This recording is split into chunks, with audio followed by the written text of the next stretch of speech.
Buenas tardes. Vamos a retomar las tareas de la tarde. Tenemos dos paneles, tenemos un pequeño atraso, pero ambos son muy interesantes. Entonces, viene el panel 3, Economía del Cuidado, Tendencias e Impactos del Cambio Demográfico. Y le voy a dar la moderación a Teresa Marel, secretaria general de la Federación de Mujeres Cubanas, representante de Cuba en esta conferencia. Muchísimas gracias. Buenas tardes a todas y a todos los representantes de los gobiernos, a las personas que están aquí representando a las agencias y los fondos de Naciones Unidas, a la sociedad civil, poderosa fuerza con la que debemos de contar siempre, y también a la CEPAL, a quien agradecemos el haber sostenido 4 décadas de manera ininterrumpida un diálogo político entre los estados con la sociedad civil para erradicar la discriminación y avanzar hacia la igualdad de género. Nos corresponde moderar en esta ocasión el panel número 3, como bien explicaba el secretario, Economía del Cuidado, Tendencias e Impactos del Cambio Demográfico. Yo quisiera recordar en esta ocasión, a propósito del tema que nos corresponde discutir, que en el informe de la CEPAL a la 11ª Conferencia Regional de la Mujer de América Latina y el Caribe, que ayer nuestra secretaria, la compañera Alicia, hacía mención aquí, ¿qué Estado para qué igualdad? Se planteaba, y cito, el valor del trabajo no remunerado en las familias y de cuidado no se ha reconocido aún en el pensamiento económico contemporáneo ni en las políticas públicas sustentadas en este, sino que ha sido más bien el impacto múltiple en la familia, en lo laboral, política y científica de la creciente autonomía de las mujeres lo que está impulsando una revisión de los modelos explicativos de la economía. Yo creo que esta 14 conferencia y los debates que han transcurrido aquí durante estos días corrobora la voluntad de la CEPAL de que avancemos en este propósito. Corrobora que las políticas de cuidado y el cuidado en sí transitó del bien privado al bien público. Y todo lo que hemos hecho es el resultado de ese aprendizaje colectivo. Tengo el honor de compartir este panel, este debate, con distinguidas personalidades de varios países. Son ellos la distinguida señora Benefrida Espinosa, directora general de Planificación del Ministerio de la Mujer de Paraguay, la distinguida señora Judith Cariodrono,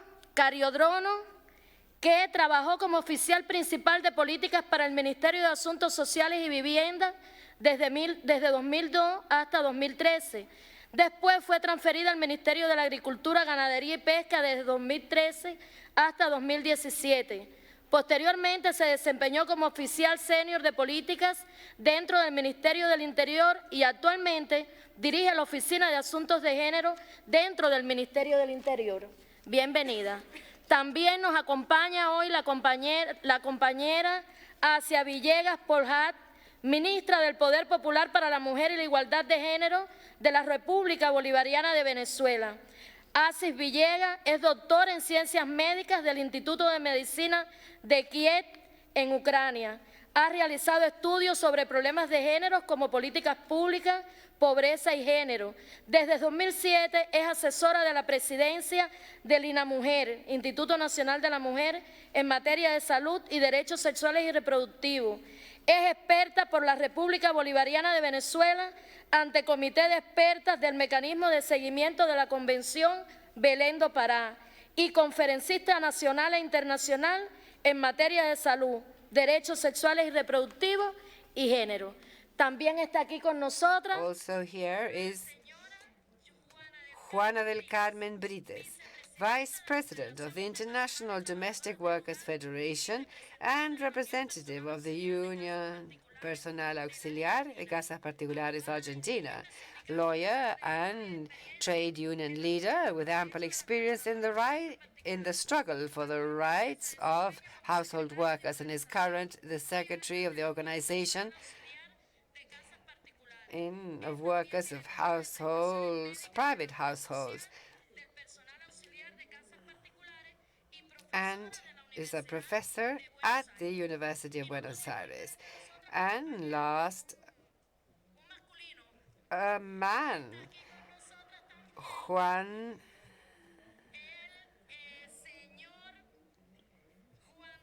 Oviedo, Director of the National Administrative Department of Statistics of Colombia, PhD in economy, and who has been a professor and director for planning and institutional efficacy at the Doctoral School of Economy at that same organization. And he was an external advisor for the Superintendents for Ports and Transport, the National Authority for Television, Superintendents for Family Subsidies, the Commission for the Regulation of Communications, and the Ministry of Technology, Information Technology. And it is these personalities that will be with us in this panel. But we're going to speak of everything that affects population aging. And so I ask this audience authorization to hear or listen to a video mentioning the elderly and hearing how they feel, which is very good to follow up with a care economy. The video, please. I took it for granted that you said yes, by the way.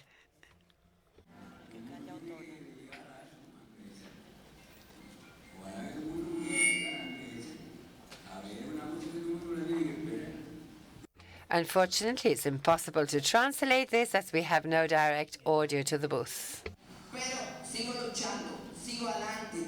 Tengo años y ansias de vivir y de dar por mi pueblo, por mi país, todo lo que yo pueda dar. Me quedan años todavía, digo yo. Algo no envejecer porque el que más envejece es el que más ha vivido y el que más ha podido aportar a la sociedad. Puede ser que llegar a una etapa donde casi todas las metas personales están cumplidas y uno se centra más en apoyar y ayudar a las nuevas generaciones, por ejemplo, con los mismos nietos. Y nada, es una etapa donde las personas cambian radicalmente su forma de pensar y ven la sociedad de una manera diferente. Envejecer es bueno porque te trae al recuerdo todas esas cosas lindas que tú pasaste. Para mí es algo muy difícil. ¿Por qué? Porque llegamos a una etapa donde quisiéramos tener muchas metas cumplidas, haber logrado muchas cosas, y nos damos cuenta que no es así, que cada día tenemos nuevos retos, nos enfrentamos a nuevos problemas. Los problemitas de nuestros niños que antes eran pequeñitos hoy se vuelven mucho mayores y las cargas ya no las soportamos igual. Los años que he vivido y yo esto me veo que tengo ya, voy a cumplir 101 años y me siento feliz con mis años que tengo. Tener más experiencia de la vida y de los errores que cometemos por el camino, aprender y sacar lo bueno. A mí me ha ido perfectamente. Es saber muchas cosas, ¿no? Uno se va llenando de tantas informaciones, de formas de vida, de cosas que pensó que nunca iba a ver o a hacer, el estrés, las preocupaciones, que eso yo creo que va envejeciendo a las personas, porque es una cosa que yo creo que la mente va trabajando y es una cosa que nos va poniendo viejos. En mi persona sí quiero llegar a ser una persona bien adulta hasta los 120. Cuidado, siempre con mi cosita, dándome mi cosita, pero llegar a los 120. Llegar a veces, las células van cambiando, se van transformando y cuando viene a ver, la arruga es como un pan. El envejecimiento es natural, pero podemos coger, seguir ayudando al país. Ay, sí, yo pudiera dar clases otra vez, pero tengo que jugar entre mi esposa, que está en cama, y lo que yo quisiera. Para mí es bueno porque desgraciadamente no llega bien. Sí, me gustaría y pertenecer hasta una casita de abuelo, si es posible. Cuando no venimos a la casa de abuelo, oiga, usted siente la diferencia, ¿no? Llega la noche y nadie te dice, yo te amo, Georgina.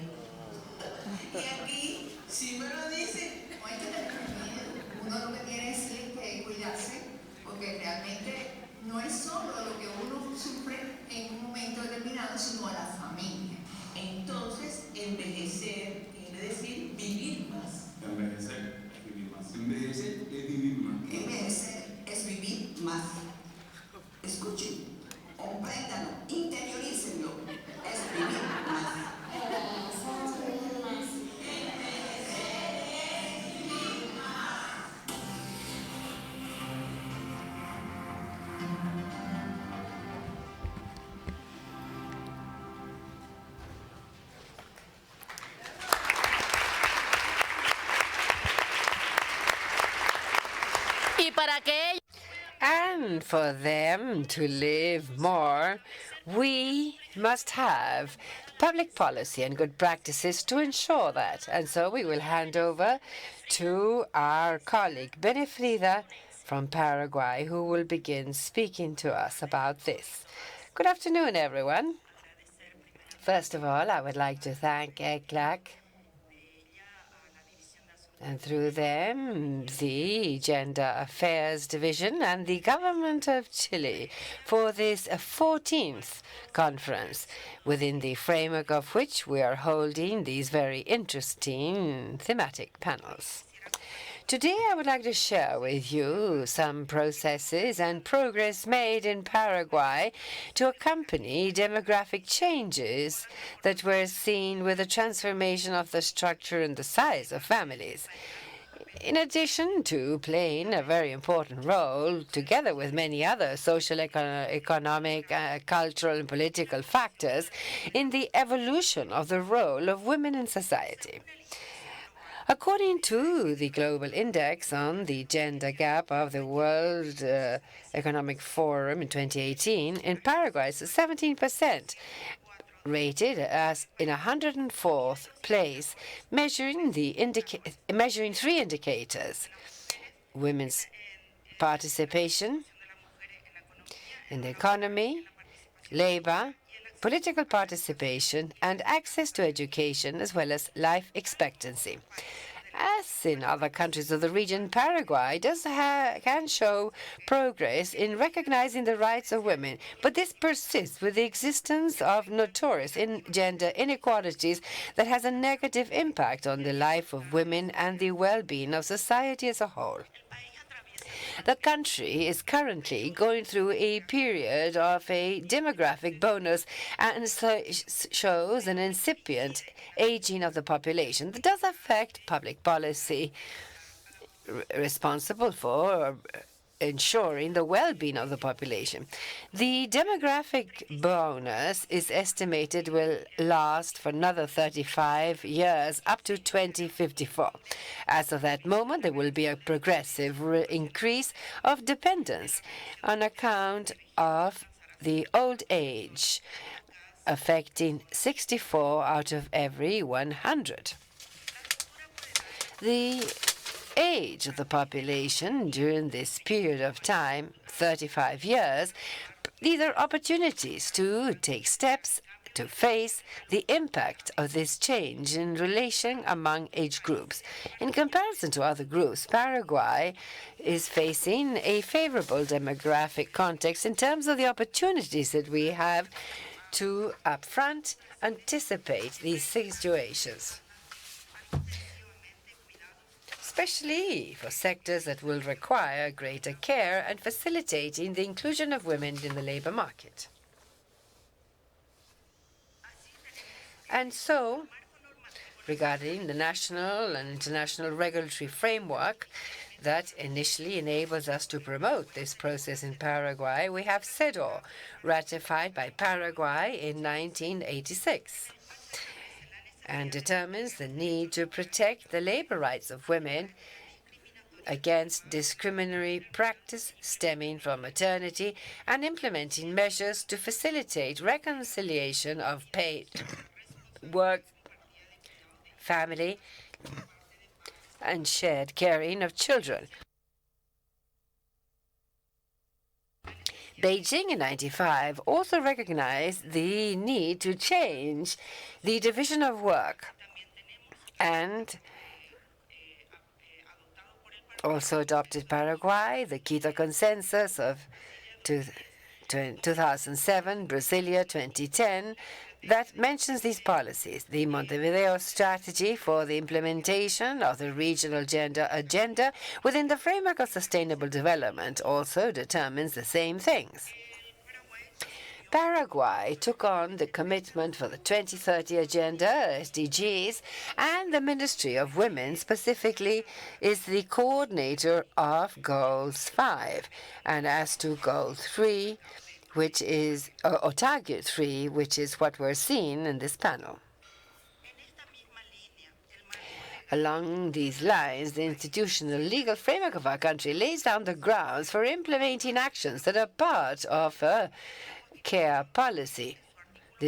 The Constitution, in Article 48, determines the principle of equality and non-discrimination, as well as the responsibility of the state to promote conditions and create necessary mechanisms for equality to be real and effective, overcoming the barriers that hinder its enjoyment and in fostering the participation of women in all aspects of life. So there's the will to move ahead with public policy ensuring the full enjoyment of human rights among Paraguayan people, especially women. Within this framework, the Ministry of Women, together with the Technical Secretariat for Planning, plus 10 institutions, set up in 2016 an interinstitutional group to lead a process for participatory construction of the care policy.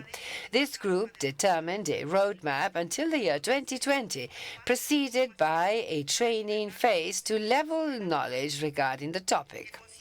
This consisted in a technical discussion to agree on the concept of care, as well as target groups to be considered in the first stage of this national policy. The current government take on with great commitment responding to the challenge for the well-being of the population, and through Decree 1763, that it recognizes the driving group as a technical instance responsible for formulating the national care policy and committing to set it up as a state policy. It currently has a short document with minimum content of the national care policy, which is the grounds to begin social discussion as well as institutional discussion seeking the greatest consensus regarding the care policy and inclusion as a pillar of the social security system in Paraguay. This shows that care is set up in the political agenda and is a priority of the institutions that drive it forward. So this was recognized as a pillar of policy within the system and cross-cut into the 3 pillars of the overall social protection system. This means that there is sustainability of the initiative. And then, in terms of civil society, there is also a demand agenda and a platform related to that very policy. Now, to frame this challenge in the designing of a care policy leading to a care system, certain criteria were designed to guide and structure the work done. And so in the first part of the process, this was a construction with a driving group with a common discourse regarding care. And then identified the need for a care policy, recognizing care work and promoting a change in sexual division of work as we see it today. This fosters change culturally and will be a guiding principle to have co-responsibility. The national care policy will be built as universal policy, focusing initial actions in collectives that are more socially vulnerable in terms of care. Furthermore, important actions were identified to gradually and progressively move towards a care policy and promote care as a social co-responsibility. The space and mechanisms possible means that there is an ample spectrum of things to be done. National policy for care in Paraguay that requires interinstitutional work, integrating different perspectives: law, race, culture, territorial location, and others. Under one same regulatory framework, the idea is to deploy these actions throughout the country and so provide benefits in all parts of the country, extend the coverage and the offer of care based on developing new care services, ensuring quality for everyone, and have with minimum standards, adapting what's offered for the needs of workers with family needs and facilitating time management. The idea is to regulate the labor market, offering decent work for people working in the care sector. Now, which are our opportunities? I'm being hurried, and so I'm going to skip this. As to our challenges, from these viewpoints, and in order to meet SDGs, particular attention will have to be paid to the challenges imposed by the change in age group and a population aging.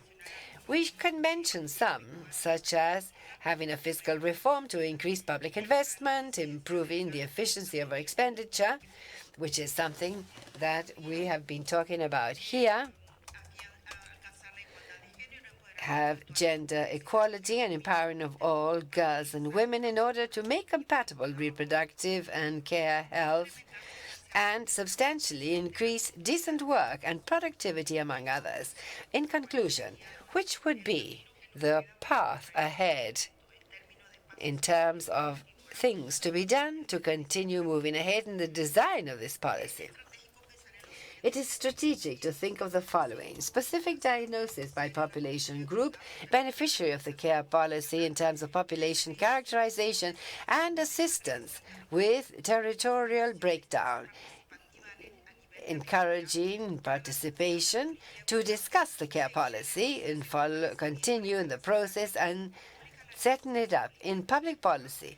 We need a care policy by means of all these strategies just mentioned, and enact a law on care policy for Paraguay according to our roadmap, to submit the draft to Parliament in August 2020. Thank you. Thank you very much. We now give the floor to Ms. Judith Cargidrono from Suriname. Thank you, Madam Chair. I also want to thank ICLAC and UN Women and the government of Chile to have me here and to be part of this 14th session of the Regional Conference on Women in Latin America and the Caribbean. Thank you.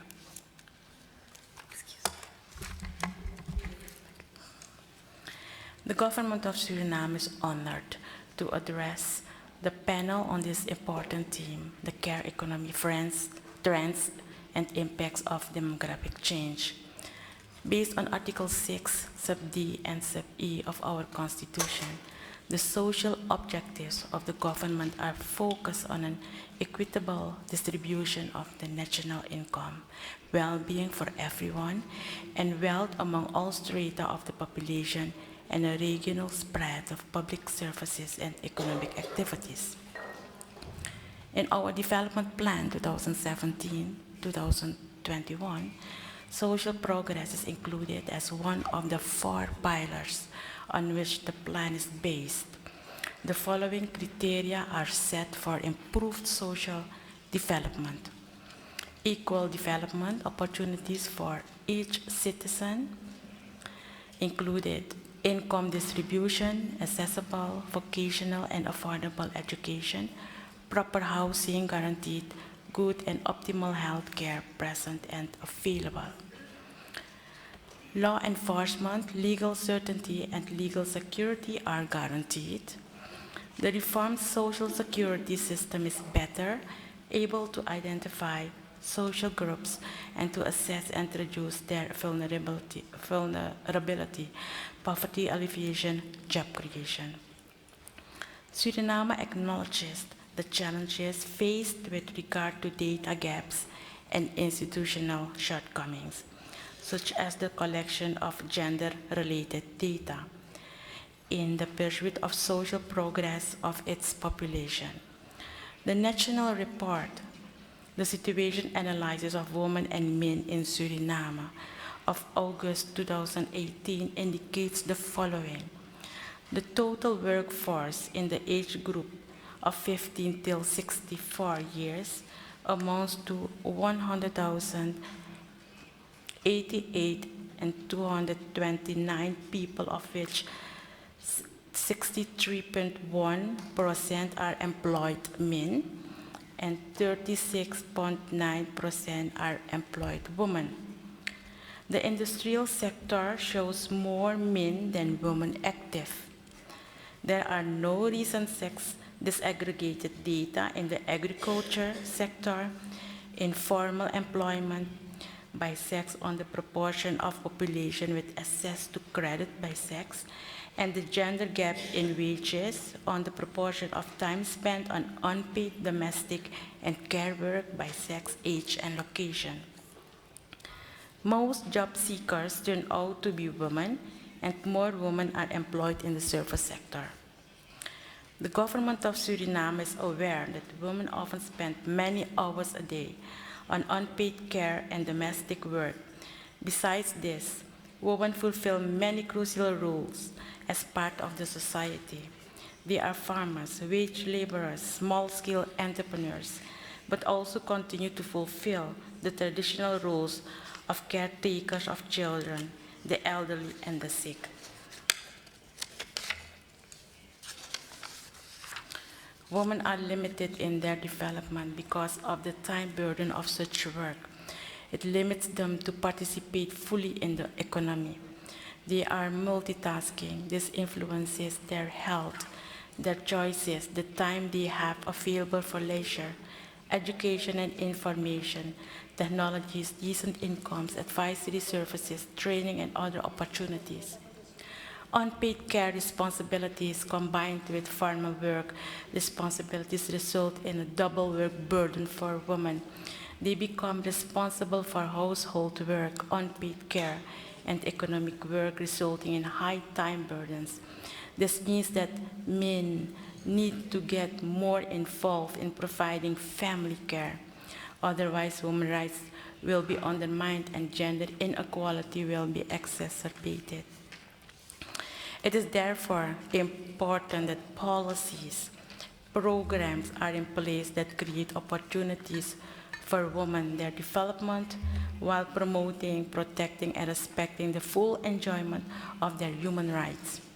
Targeting measures are required to tackle segregation in the workplace, promote access of women to formal jobs by guaranteeing paid maternity leave and childcare and providing sufficient and adequate services.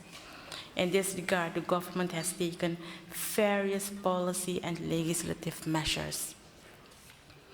With regard to policy development, I will mention the most recent one, which is the development of the Gender Vision Document 2021 till 2035 and the Gender Action Plan 2019 till 2020. Both documents have been launched on the 5th of July 2019 and were developed by the Bureau of Gender Affairs in collaboration with relevant stakeholders. These documents should be considered as guidelines for reaching gender equality in 7 identified priority areas, namely labor, income, and poverty reduction, education, health, power and decision-making, gender-based violence, legislation and regulatory framework, environment and climate change. In order to achieve the goals as set in the aforementioned gender policy documents, the Ministry of Home Affairs has signed, through the Ministry of Finance, an agreement with the ISDB for the institutional strengthening of the Bureau of Gender Affairs. With this project, the Bureau of Gender Affairs aims at inter alia closing the gaps in sex disaggregated data. Worth mentioning is that time use surveys are included in this project.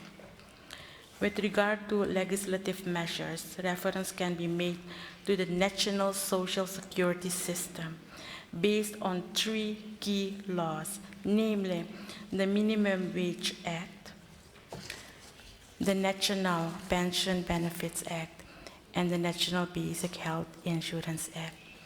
Furthermore, the Family Employment Protection Act was adopted in 2019. In addition, a number of labor-related legislation has been drafted and presented to Parliament for approval. This includes the Act on Equal Treatment at Work, the Act on Working Hours Regulation, the Act on Violence and Sexual Harassment at the Workplace, and the Act Equal Remuneration. These laws all promote gender equality, including shared family responsibilities. Regarding empowerment of women and girls, allow me to highlight some of the programs Suriname has implemented towards the further empowerment of women and girls. The government, in collaboration with the NGOs, non-governmental organization, has provided services in both the coastal and rural areas to help tackle the problems women are facing. Services provided include capacity development on entrepreneurship, establishment of local credit facilities, increased access to loans of formal credit institutions, and access to markets and network. This resulted in the increase of employment opportunities for women. To encourage the participation of female producers, national coaching and training were organized for micro and small entrepreneurs.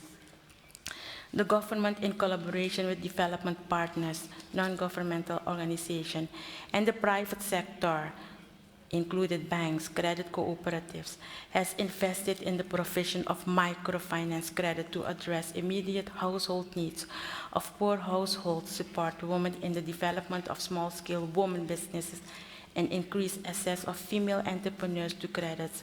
In this context, the Microcredit Fund was established in February 2010, enabling small-scale entrepreneurs, the majority of whom is female, across to small loans with or without collateral. Nationwide, multi-annual vocational training programs initiated by national and international stakeholders have been implemented for vulnerable groups, including women, girls, and school dropouts. This includes guidance in successful entering or re-entering the labor market. In the promotion of the training through social media, special emphasis is placed on female students in non-traditional vocations. Several national mechanisms have been established for the promotion of gender equality and the empowerment of women. In February 2019, a gender platform was launched in the rural district Nikeri. The gender platform embodies a collaboration and consultation structure in which government organizations, non-governmental organizations, and individuals address gender-related matters in this district. The Bureau of Gender Affairs conducted activities for the whole society focusing on awareness raising and gender training regarding the importance of equal participation and shared responsibility between men and women. With respect to public housing, women as a vulnerable group are given priority access. Actions that have been taken are the construction of houses for persons with low income. The Ministry of Finance has signed a loan agreement with the ISDB for the implementation of the affordable housing project for a period of 5 years. Gender equity is a key element of the Affordable House Project and therefore will be issued as a key performance indicator. The project implementation unit installed for this project in 2019 must undertake all necessary steps to ensure that a minimum of 40% of all affordable house projects awarded subsidies will be granted to female-headed households. And the Ministry of Social Affairs and Housing is responsible for the implementation of this project. Furthermore, as part of its social protection policy, the Ministry of Social Affairs and Housing is implementing a supply plan, including material and immaterial social services that are accessible for both men and women. The package of basic social protection services includes a national basic health care insurance to ensure free medical care, the material social benefits such as financial assistance for needy households and people with a disability, child allowance, old age allowance, and provision of school supplies, food provision to social institutions and families. Can I finish this? Of school supplies, food provision to social institutions and families, subsidies to institutions that take care of elderly, children, and people with a disability. Furthermore, immaterial services such as coaching to families, elderly, and disabled persons. In addition, there are services programs focusing on empowerment of families and individuals, such as running a home for disintegrated youth, a vocational training program and for disabled youth, and a telephone aid coaching service for children and youth, special transportation and home care for the elderly and people with a disability. Notwithstanding continued national gains, we acknowledge that much still needs to be achieved with regard to the development of women and their human rights and fundamental freedoms, which are universal, indivisible, interdependent, and interrelated. Despite challenges such as limited financial resources, shortcomings in data, lack of gender awareness, and lack of structural cooperation with the different stakeholders, we will continue our collaboration and end the efforts towards stronger partnership to establish the necessary mechanism for the empowerment of women and girls and for the full enjoyment of their human rights. Thank you.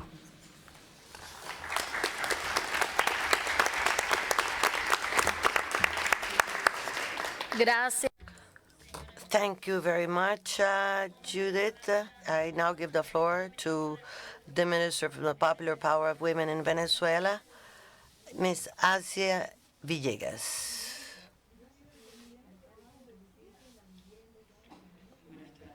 Good afternoon. Let me, first of all, thank you for granting me the opportunity to be here at CLACA. We express also the appreciation for such warm welcome in this lovely country, Chile, and for active participation of civil society. One of the contributions in the care economy has to do with the study of the specific nature of women's work, both in the productive field as well as in household. In the last few years, we've heard about the care economy. This refers to unpaid household work, the pattern of infinite accrual that is characteristic by the merchandising of public services and utilities has had a strong impact in much of the world's population, especially among women. And that is why the neoliberalists fight this activity. As a matter of fact, the women are the main producers of our economies, and they are also in charge of our families. There are negative effects of neoliberal societies in women, and from that we can emphasize, first of all, programs for structural adjustment from IMF and the World Bank in bringing in fiscal austerity in our countries. Thus, social investment is diminished and privatization comes on, so that the care, education, and health once more fall on the backs of women and their homework. Secondly, in decreasing social support, adults and older women are the ones that suffer most. Thirdly, in the world we see the fact that women are often suffering because of the maquila. And maquila, one of the most cruel products from capitalistic societies, whereby 60 or 90% of labor fall in the hands of these women. Certainly, we are facing a patriarchal society that deepens inequality between men and women. Double and triple protection of women is made even more serious. They are in charge of the care of their families, and that is not felt nor valued. Now, things started changing with capitalism, because here in the system, the only thing that they want is to gain more and more return. Women receive inferior wages, and it's shameful, as a matter of fact. When they work outside of their homes, we now face women working on 2 working days. We know that women are capable of competing well in the labor market in the same standing as men do, but they have never been released from their household work. So they are being enslaved in 2 ways. They go into precarious jobs. They only work in the informal economies, and they have this crystal roof, shall we say, in charge of not only the responsibility of their home. After working for a whole day, they go back and they are in charge of the hard household chores. That is a 2-fold double journey, double working days. March, on the National Day for Women, we will celebrate the death of 130 women who died burned in a plant because they were demanding for better conditions. Chavez understood all of this, and very quickly he defended Article 88 of the Constitution from Venezuela, coming from 1999. This unveils the productive work that women had been carrying out in the previous years. And I read, the state will ensure equality between men and women in the exercise of the right to job. The state will recognize household duty as an economic activity that adds value and produces wealth and social well-being. These women have the right to Social Security according to the law. We have always worked, we have always been productive, and the National Constitution says that the household work adds value and brings in well-being to the society. These housewives deserve this, and that is why Morelle, the historian from Venezuela, has stated that all feminists should take up this strategy, and this is called socialism. It's the only way where we can truly be equal.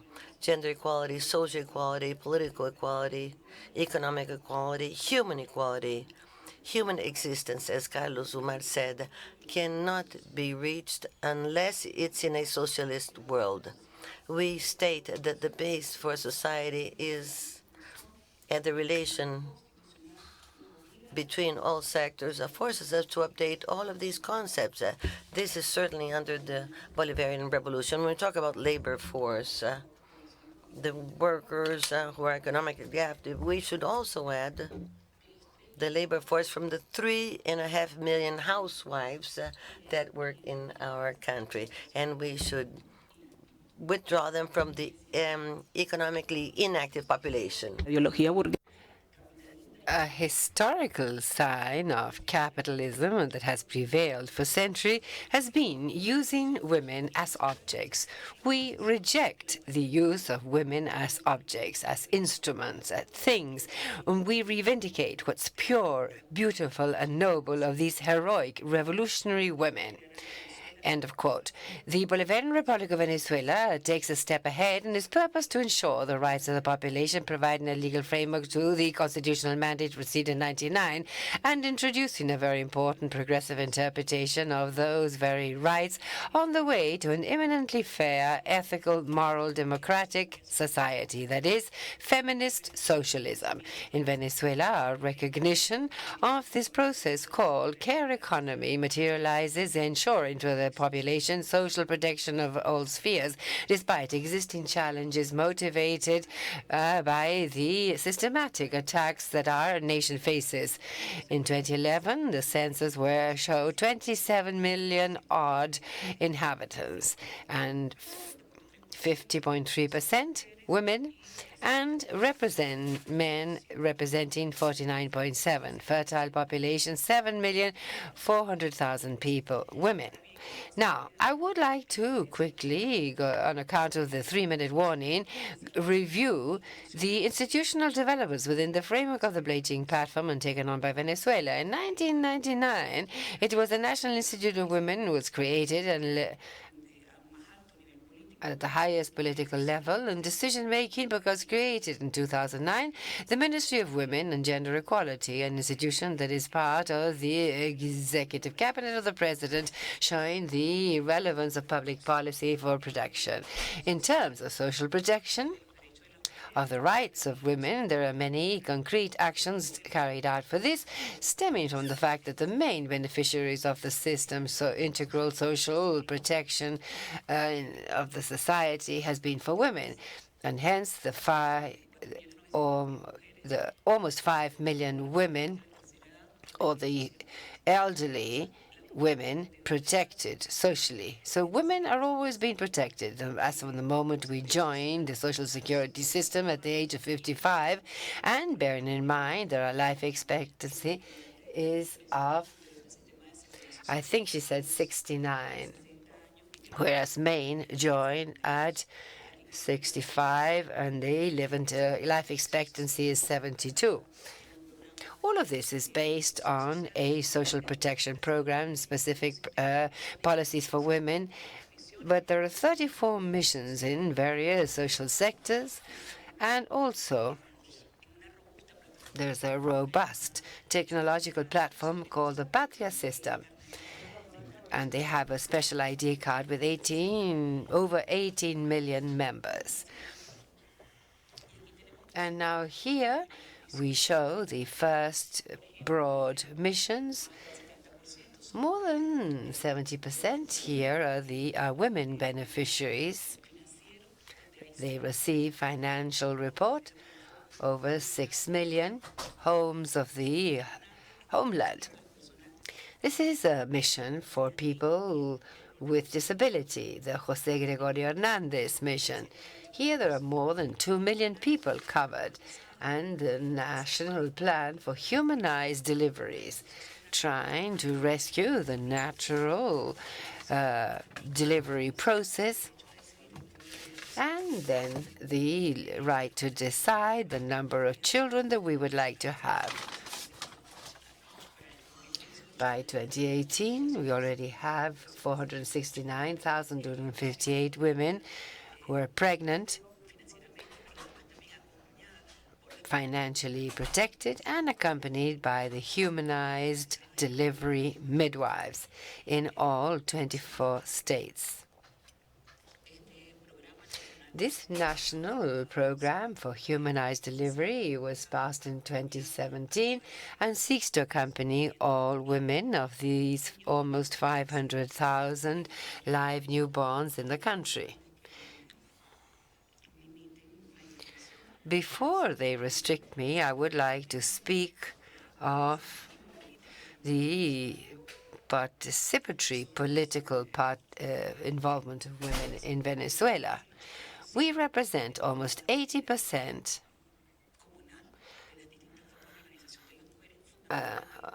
organized at grassroots level. Basically, these community councils cover the country. There are local committees for supplies and production in response to one of the cruelest aspects of this war, ensuring food for the population. 6 million homes are covered by this. In terms of organization, Venezuelan women have a lot to show. They are the strongest basis in Venezuela. They take part in everything. And here we have space for political participation. It is a participatory democracy. There are Afro-descendants and different types of workers and productive development policies with the Soy Mujer program and the Women's Bank. They guarantee 45% of the loan portfolio awarded by the government. However, we have surpassed our targets in terms of financing for women. And last but not least, the equality conditions developed during the first years of the Bolivarian Republic. This has, of course, been undermined by an implacable blockade of the material conditions in the country. As a result of the embargo of our companies, nevertheless, we are limited to 76% of our country's budget. But not only in monetary terms, in human terms, and our bank account no longer allowed the purchase of calamites and the school children that were benefited by this. So this has prevented our process of closing the digital gap. Also, patients who required bone marrow transplants, it was impossible to care for them because our agreement with Italy was sabotaged by the imperial sanction. And a series of unilateral coercive measures, not aiming at the government and the top authorities, but the people of Venezuela. Today, we must clearly say that the fourth-generation war orchestrated against our homeland implies unilateral, illegal, and coercive sanctions implemented by the United States. This has done a lot of harm, especially to our women. These are four of the many consequences. They have hindered international trade, they've blocked our accounts and financial transactions affecting international transactions, and we are unable to meet our commitments, and also to retain legitimate funds that belong to the Republic, to Venezuela, and that belong to our people. They have restricted imports and exports, leaving ships in many of the ports of the region with our medication against malaria, retrovirals, or neoplastic disease medication. This has been inhuman, but nevertheless, we've been able to survive these onslaughts, and President Maduro has guaranteed economic growth. And from the viewpoint of a humanist economy, we are convinced that still a lot is to be done. But we are certain that we will achieve it and we will gain the final battle. Thank you.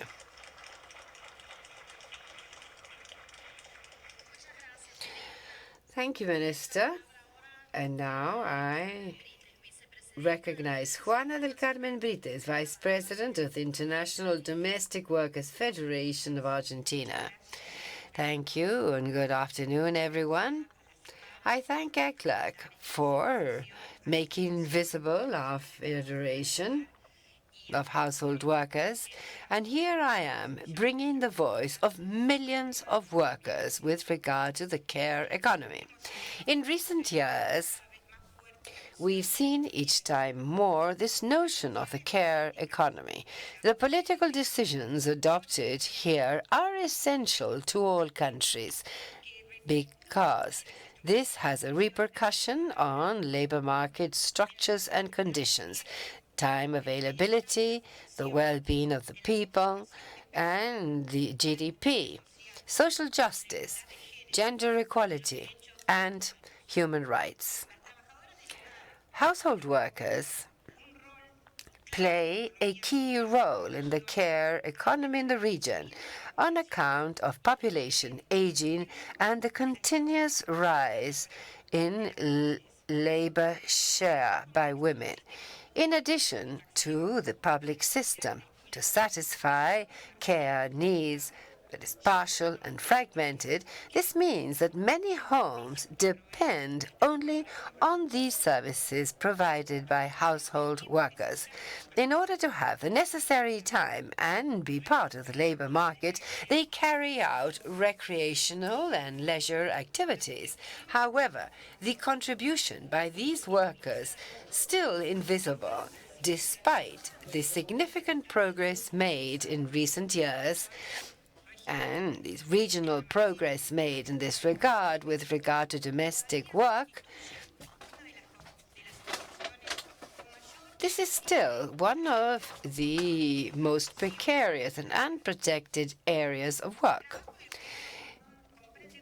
Care involves two types of household work: direct and indirect. Direct work has to do with caring for the elderly, children, the ill, and disabled. But in turn, you have the indirect care economy that has to do with cooking, cleaning, and caring for our family, employers, and beneficiaries. In general, the care economy, what it does is to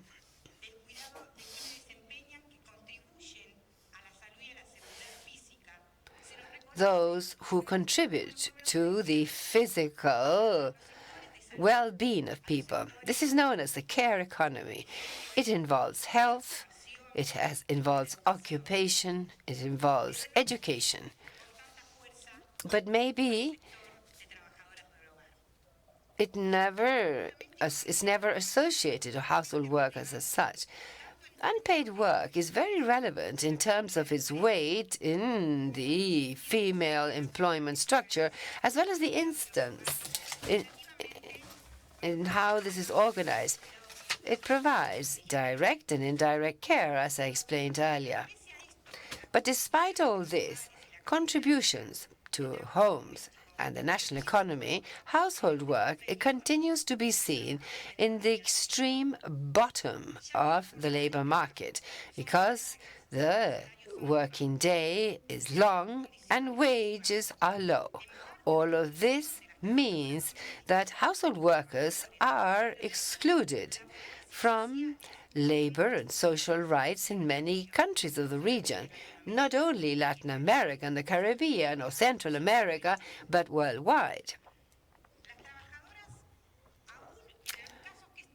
Even in those cases when these workers are covered by legislation, for example, in Argentina, where there is a Convention 189 that has been ratified and law that's totally in line with the convention, even there we continue to be 75% informal in this sector. And so, although we do have rules and standards that are perfect to continue protecting the rights of household workers, nevertheless, we still have a very large percentage that is still informal. Household workers, employers, and the beneficiaries of this care face many challenges resulting from the lack of comprehensive policies and clear guidelines. Caregivers are hired for long periods of time in order to respond to various needs, going from light support and accompanying all the way to regular medical care. Although these needs are sometimes provided by health professionals at the home, they are financed with public funds. And in the absence of this sort of legislation, many households resort to household workers because their wages are lower. And so, therefore, ILO considers that approximately 50 million workers, household workers, work in the informal economy, where there is a lack of decent work.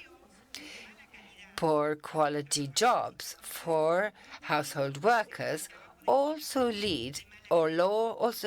include and lead to poor quality care. And this in turn affects the well-being of the beneficiaries of the care, and especially in the case of unpaid caregivers. But laws are accompanied by standards of decent work. And if you raise these, this is a principle that they, same as any other worker, do have rights as a minimum level of protection in line with labor law. regulating household work and recognizing its relevance and social contribution, this will affect care. Deficiency or shortcomings in this work is connected to how this type of work has been relegated and marked by the difficulties of making visible this household work and seeing it as work. There are practices when we say household workers are our family.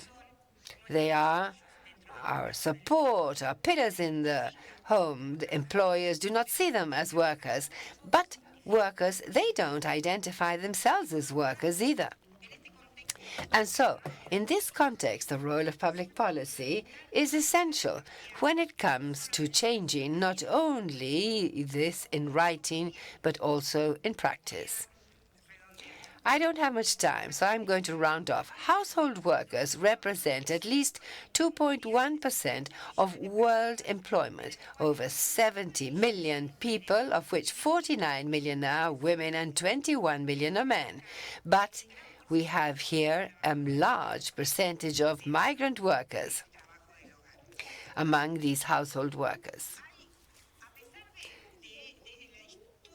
Despite the historical adoption of Convention 189, we do know that we have one rule in Latin America and the Caribbean, with 15 ratifications of Convention 189. Guatemala is still to ratify, and also El Salvador. This ratification is important in order to make visible the rights of household workers. But it is also necessary to bear in mind that despite the differences in our region, we're not implementing this. And this, we must continue to fight for it so that we may have not only rules to be ratified by countries, but also we should implement them. As a unionist and a spokesperson for these household workers, we want to be noted in the document the empowerment of household workers related to the right to unionize, the right to collective bargaining, the right to social dialogue, to social security, to protection of migrants in equal conditions, since in many countries, migrants have no rights. Ratifying Convention 189 and 190, because our sector not only suffers the lack of rights, but also all type of violence.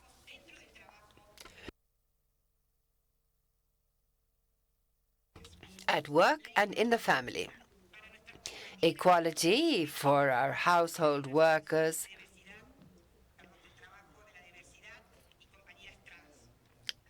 diverse and trans colleagues. The right to labor inspection, or the tools for inspection, because all countries do not allow entry to private property. Training, professionalization, and I must say that household workers should be workers by decision and not by need. But if they are workers by need, they must have rights. And then as to training and professionalization, I would also like to say and make it very clear, something that said Juan Bautista Alberdi. People with no education lives in slavery. Thank you.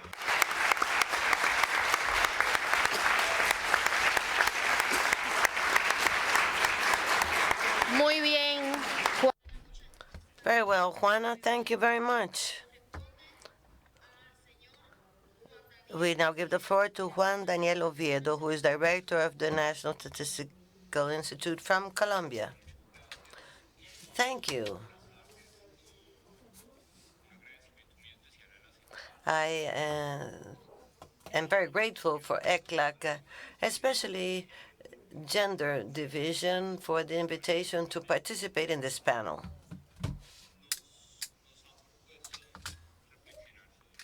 This panel aims at reflecting the role of information in order to clarify all of the debate and conflict around the social nuances behind the care economy. We wish to bring in a message. The Statistical Institutes of Latin America and the Caribbean are absolutely and fully committed with mainstreaming gender in statistical production. In a different working groups that we hold in our Statistical Conference of the America, which is subsidiary of ECLAC, joining all representatives from statistical offices in the region, have working groups that are facing strong challenges. We face these challenges in our statistical institutes as well as other UN Women, UNFPA, and others that support our efforts. Our statistical offices thus aim at responding to these needs. Now, what's important to us? We have all reached this regional summit realizing that women's autonomy is forged around 4 pillars that must be solved, and these are socioeconomic inequalities, persistent poverty that affect women, cultural patterns, and the social and political stigmas that go against gender equality. The unfair social organization surrounding care, that is the unfair distribution of household chores and unpaid work. And how then are we going to solve the hierarchy divisions? Colombia would like to share with you an experience that shows a country whereby in the last survey of the time used, we've asked both men and women whether they believe that women are more effective in household work than men. In Colombia, 60% of men and women believe that, yes, women are better at doing household chores than men. This means that there's a strong cultural, political stigma.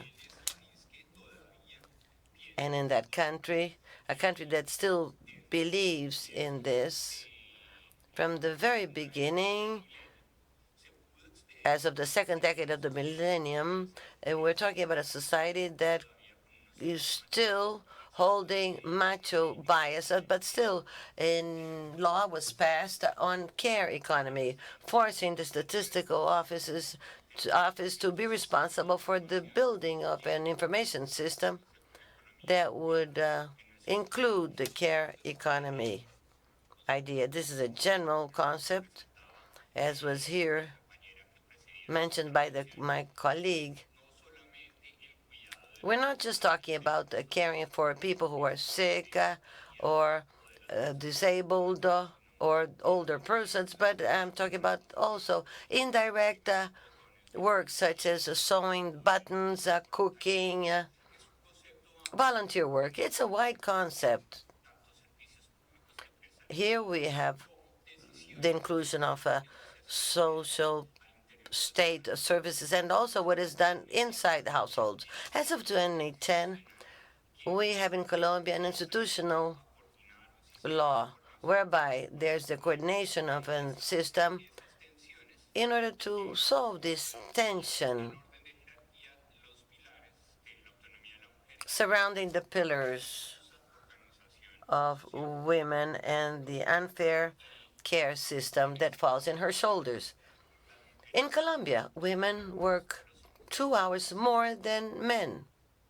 That is, we look at the paid work, and there, women work for 7 years in the national account systems and 7 hours at home, so they work 14 hours, whereas men, as an average, work 9 hours in the national account system and only 3 in their homes as unpaid work. So 12 hours comparing with 14 that women work.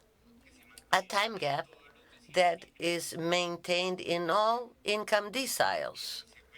Therefore, in the 30 to 40-year-old bracket, women have a time poverty gap of almost 7 percentage points. 40% of women between 30 and 40 years of age have time poverty in the country. And with the cultural patterns that I just talked about, still 60% of men and women believe that women is more effective in doing household chores.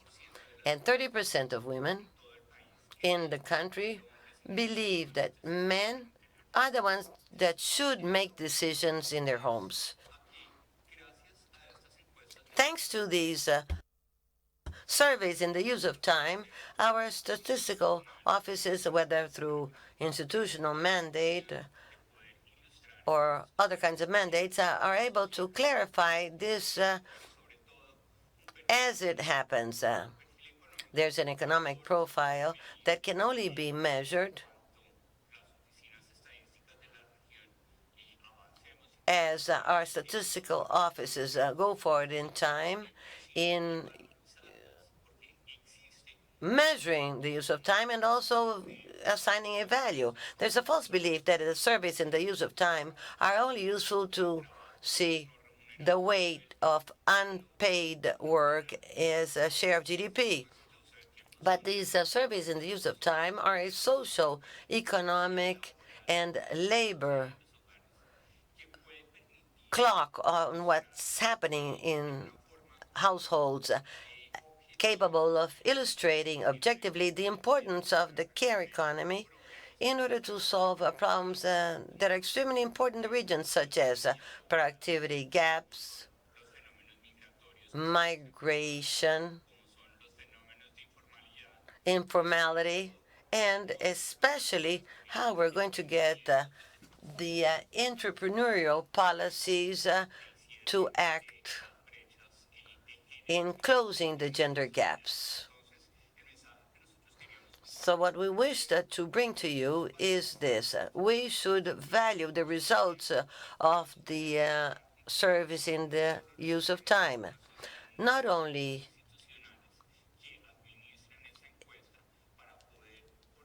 with this kind of measures so as to make visible the fact that, yes, in Colombia,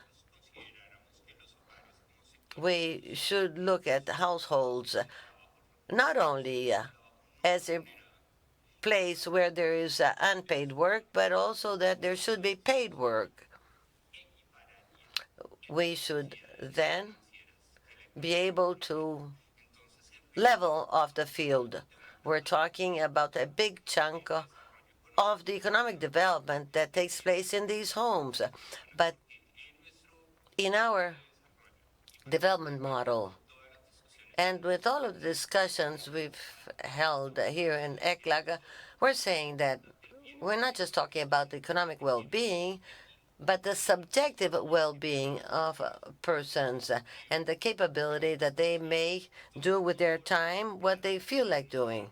So we don't just talk about monetary multidimensional poverty. We must start talking about how public policy may solve the problems of the time poverty, especially amongst the more productive adults, both men and women.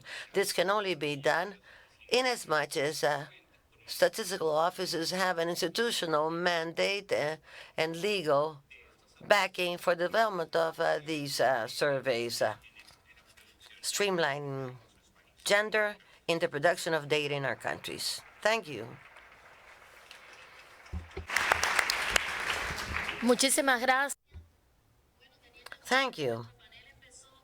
Our panel started almost 1 hour after the time we should have started. In spite of that, we have had the time to hear all of our speakers. And we see then that the topics related to the care economy are in our agendas. I now open the floor. 2 minutes per country to talk about this matter. We know that we've all conducted efforts to be here, so you are all able now to take up 2 minutes. Everything is quite clear, crystal clear. Argentina, you have the floor. Good afternoon. I am Lucia Fini, and I am in charge of the care aspect in Argentina. I'd like to thank the speakers for these presentations, showing that the agenda in the care economy is a luxury. It's costly, and it should come after we develop other kinds of things. And these are the prejudices that still exist in our countries. Latin America, though, already has an agenda. It started from our own peculiarity. It is important, then, to say that care policies must start from the inequalities that we already know of in Latin America. And the culture of privilege that we've heard from ECLAC is also seen in this care economy. That is why, in our ministry, believe that we should start making visible all of the policies that the state, unions, cooperatives, and the private sector already do, but without that title perhaps, but still have an impact on this situation, sometimes with positive, others with negative results. The Ministry for Women wishes to start with a federal map of care in Argentina, looking at everything that happens with girls, women, disabilities, and also care workers, and all diversities involved, starting with household workers, housewives, paid workers, household workers, and women in the popular economy that are so important for Argentina. There is a lot to do here, working with ministries, with other sectors, with unions and municipalities. We believe it's important also to think of a family diversity. From UN, we hear that almost 4 than every 10 families in the world have the typical heterosexual family. And now we must realize, though, that care should be a right beyond the traditional family composition. And finally, we should think of care as an investment, as an economic contribution, and as a counter-cyclic policy during recessions. Women are the ones that most suffer during crises. They are the first that lose their jobs, but that work more than anyone else. So if we want to leave this behind, we must have gender equality and a fairer distribution. Thank you. Thank you. UN Women, you have the floor. Thank you, Madam Chair. Let us first emphasize the great contribution that this region is offering in the care economy. As of Quito, care and parity has been a great contribution. There are more and more countries, such as Argentina, that show that care is indeed a great investment that our countries may provide. And I'd like to say that in all these panels, we've been talking about care, and a special panel on the care economy is indeed a great plus for all of us. During the last statistical conference for the Americas, a working group was approved on the measurement of Time, and this is going to fall under Mexico's chair. And the gender division from ECLAC is going to be providing support as UN Women. We're talking about 19 countries that have already conducted studies in the use of time. And as a director from DANE said, we need these studies to be more debated and become public policy. It's key not just to look at the unpaid work, but the total number of hours that women work in. This is very important. Secondly, we should to recognize the ratification of 189 agreement. Indeed, 15 countries, and Mexico still is not in ILO's website, but certainly this has been a very important moment. This started by Uruguay and was followed by Jamaica, Brazil, and we hope that the other countries that still have not done so will soon subscribe. We're working together with ILO and different countries as well as organizations and unions. There are many that are on board and many are still to come. My third comment is that together with the UN system in our countries, we're also conducting strategies for knowledge management. We've already talked about the Uruguayan experience that has been emblematic in this. We have also seen good practices in the region, such as from Cuba, Costa Rica, and Mexico, and many other countries that are here present. Let me also say that we're working together with different agencies, such as ILO, UNDP, FAO, and UNICEF, in order to look at models that can be implemented in our countries within the framework of UN for SDGs. Brazil, Mexico, Ecuador.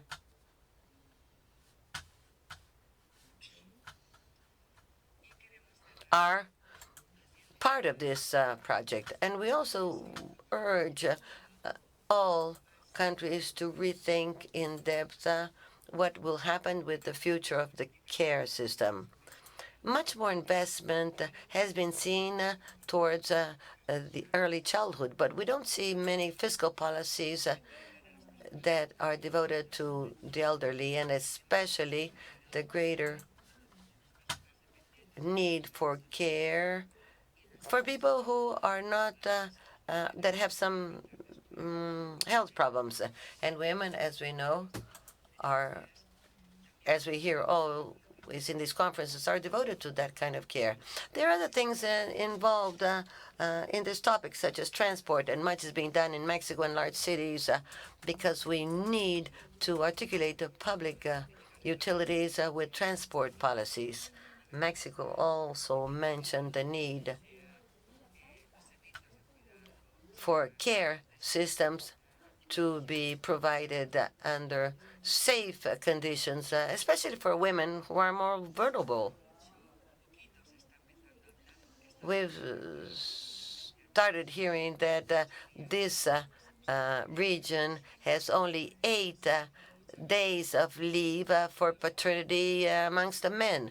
Studies show that men who provide care are more prone to be nonviolent and to live a healthier life. So this paternal leave is pending debt for the region. We'd also like to mention the dimension brought about by Colombia, and that is the subjective nature of care. The 2030 Agenda foresees a world where people care. We care each other, we care for the planet, and we care for each other. This is a view that naturally is not predominant in all economic systems, but we must revisit this idea, the future of care, in light of the demographic epidemiological changes, the new families, and the diversity of our new families. We also endorse as of UN Women, together with the UN systems, to support and to encourage you so that in the world framework and in following Beijing, the Latin countries will lead all of these experiences and submit them into that meeting. The Latin American, the Caribbean experience has been pioneer. Thank you. Muchas gracias. Thank you. And now the representative of Ecuador is recognized. Thank you. Good afternoon to everyone. As Technical Secretary of the National Council for Gender Equality, which is the gender mechanism of my country, Ecuador, I would like to share with you what has been implemented in my country regarding the care economy. As of the institutional rule in Ecuador that recognizes unpaid care work in households, this has allowed us to implement certain actions. And based on the gender mechanisms, we're working at two different levels. From the viewpoint of paid and unpaid household workers, we fully agree with the preceding speakers. The reality of care is it's something eminently done by women. If it's not done by women, it's done by another woman for a wage. But at the end of the day, it's always woman. It's a sort of natural care worker. In Ecuador, we have arranged a national paid household care work panel. It's supported by UN Women and ICARE and the presence of household workers. The aim is to coordinate action and devise policies for these people. Our aim for this year is to extend this to employers, because it's important to triangulate the information and have guidelines for work online that favor these workers. As to the unpaid household workers, this year, we're also giving priority to the agenda of economic and labor rights. Likewise, supported by UN Women. This is a recurring support on account of the almost nil budget assigned to the women's mechanism. But we would like to sustain our national agenda in this way, which is sustainability of life, human care. And the idea is to extend this to care, not only for dependents, but beyond that, what has to do with our bodies, our beings, and the environment. These are very close ties that allow you to refer to the work of women in the different situations that occur in different contexts. The other thing that the National Council for Gender Equality is furthering is research and studies, because although it's true, we know that household work, domestic work is mainly done by women, it's important to divide by intersectionality. It's not the same if it's a mestiza woman who does this, or if it's an indigenous woman, or an Afro woman, or a woman with disability. And so we've done research into adolescent pregnancy and human care, and also with adolescents with disability. And of course, as you can imagine, the result is regrettable, because someone who is restricted to the house because of disability, they can end up caring for the whole family and also care for others, and often are the victims of rape. So forums such as these are of great help, because they allow us to hear of the experience in other countries, and so learn and coordinate action to improve what we do. I know I don't have much time, but this year our idea is to draft an agenda for economic and labor rights. The agenda will be focused on the care economy. And the idea is to include other actors. Care cannot be only something done by women. Although women, we are more than half the population, but it's the responsibility of everyone who lives in a home or household. And this means co-responsibility with the state, with women's organizations, and the private enterprise. So the idea is to overcome this care, this need for care, which has to be carried out some way or another. Thank you. And well, we've finished with the countries and now resort to the agencies and funds. Venezuela has asked for the floor again, yes? Yes.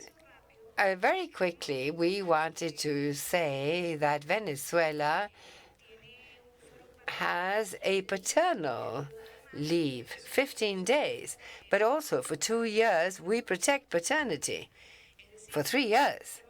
So a worker, or first of all, a woman who's given birth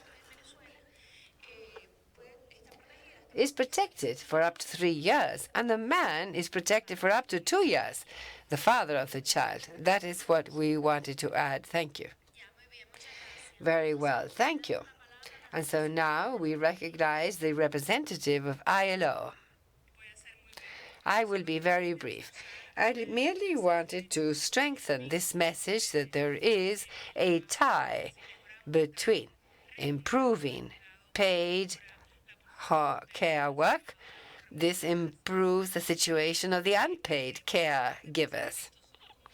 We must think of this as an investment. It is an investment. It's not only a cost. And the ILO has done a simulation last year showing that if we attain SDGs, we could create 39 million jobs for early childhood and also another so many for the elderly. And the cost is 17.5% of the investment would be recovered through fiscal revenues.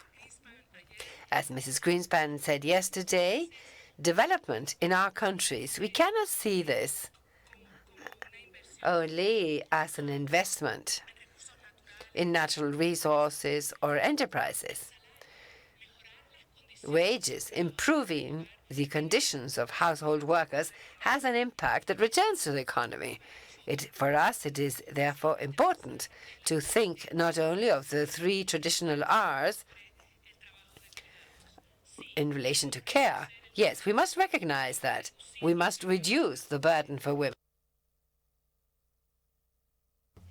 We must redistribute care between men and women, but we also need to add 2 R's. We need to pay for care. And as Juana del Carmen said, we must also ensure the representation of women for them to have a voice. Thank you. Thank you. The UNFPA representative. We would like to congratulate ECLAC and UN Women for holding this panel on the care economy, especially all the panelists on the quality of their presentations. In the UNFPA, we would like to highlight the relevance of implementing integral or comprehensive care processes, considering the intersectionality, interculturality, because we've seen a great percentage of the caregivers are indigenous and Afro-descendant women, often youth and adolescents. It's important to make better use of the demographic bonus that we still have in the region, investing more and better in adolescents and young people. Latin America and the Caribbean today has 165 million adolescents and young people aged 10 to 24, which means that 1 in every 4 people in the region is an adolescent or young. Overall, today's young and adolescents have a higher level of schooling, are more open to move, and have greater access to technology, and are more aware of their rights. Nevertheless, There is still a lot to be done to ensure the full enjoyment of rights. The reality of women, and especially of these adolescents and young women, are diverse. Millions have been left behind and denied the possibility of achieving decency in life. It is clear the tremendous opportunity that this has for the future, but also the responsibility of responding to the rights of adolescents today and in future, so that they should not take on ill-paid jobs. It is still a large number of young people that face obstacles. The high rates of gender violence, basically sexual violence, the pregnancy of adolescents, girls, and early and child pregnancies is substantive and affects their physical ability to decide of their own bodies, their life, but also directly affects their finances because it prevents their access to education and so therefore decent work. These are bottlenecks can be overcome with appropriate investments focused on girls and adolescents.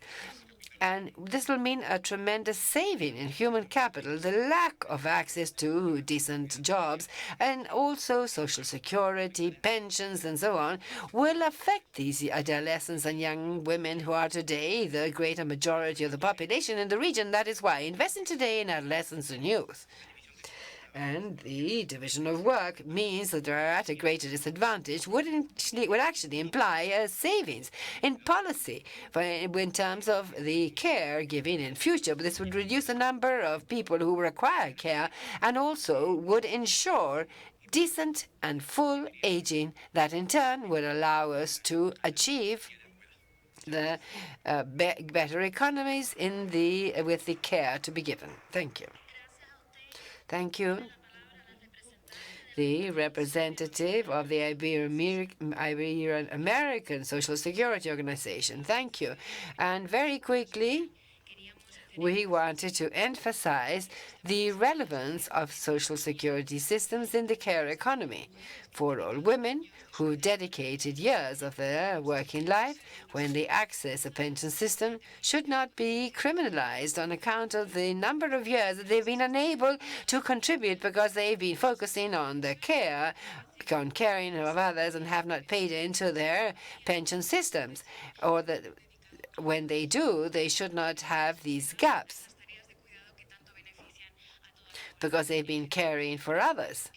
And so it is important to work on that redistribution of care as well as recognizing that care given through the pension systems, either bonus per child or whatever, but it must be made visible and recognized by the economy of these countries. For the Ibero-American Association of Social Security, it's particularly important, and that is why for some years we've been working on this, and we've held 3 regional meetings on this, 2 high-level meetings, and 4 studies emphasizing and calculating the advantages of mechanisms to offset this on account of care, and these are available if you're interested in hearing about them. Thank you.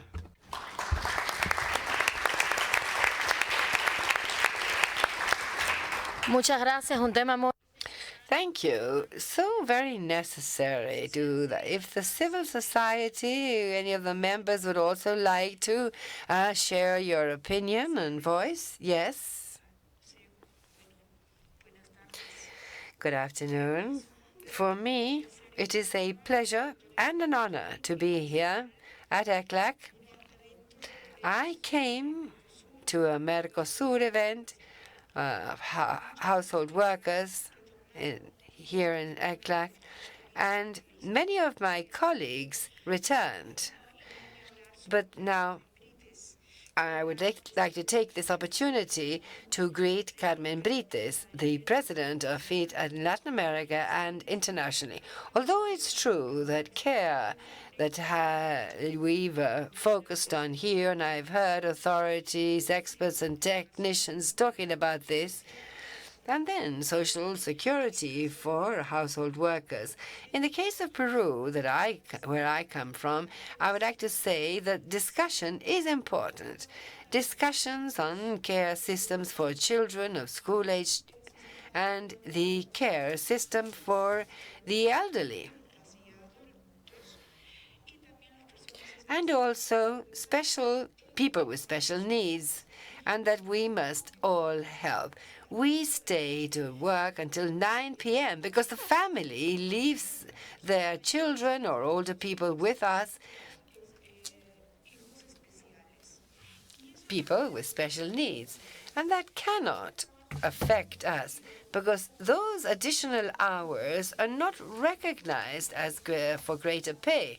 On the contrary, all of this is in addition to washing and cleaning the house and cooking. But that should all be the responsibility of the state. And so what we want is to put this up for discussion here at the UN, at the ILO, among the authorities in the room, the institutions worldwide, and above all, what I've heard here, that private enterprise, industry, that are usually in our countries, as in the case of Peru, we put nothing up to development. And also the money that women earn by caring for others, it goes into their hands. But we would like this to be recognized, that this amount of money has been invested in care in our country. We say, why are so many women, more than 1 million women, working in very poor condition? More than 1 million Peruvian women. I realize here that I'm working here. We need to consider the migration of Peruvian women who are being enslaved in Colombia, Ecuador, Peru, in other countries. And we're not addressing this. And the people that we of us who are working in care, the government is not seeing that. So I do think it's very important. This should be a main item of the agenda, care, because we do contribute to our pensions, because in the case of Peru, we do contribute. I don't know what the employer puts forward, but that's the reality. Now, at the age of 65, we need to retire. I will be retiring in 5 years more. And so, half of the minimum wage, you cannot live with 500 soles at a time when the economic crisis is knocking on the door of women. And so I think that we need to see this with the civil society and with the voice of household workers themselves to take part in all these meetings.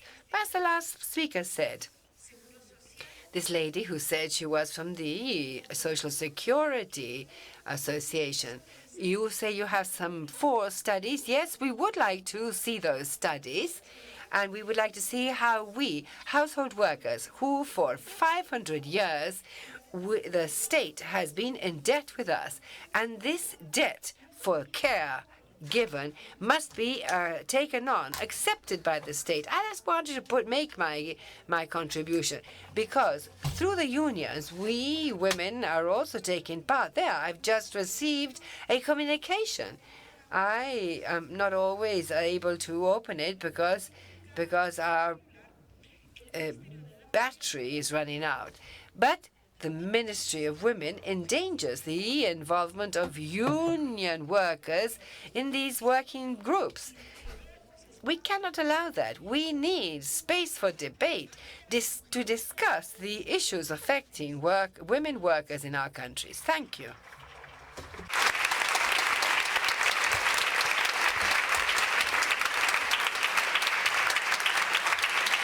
Muchísimas gracias. Thank you very much. I'm afraid we ran out of time. There's another panel coming up shortly. This has been a very valuable exchange of opinions and debate, not only on this session, but previously having to do with the care policies. And I am sure that I speak on behalf of all, congratulating our speakers.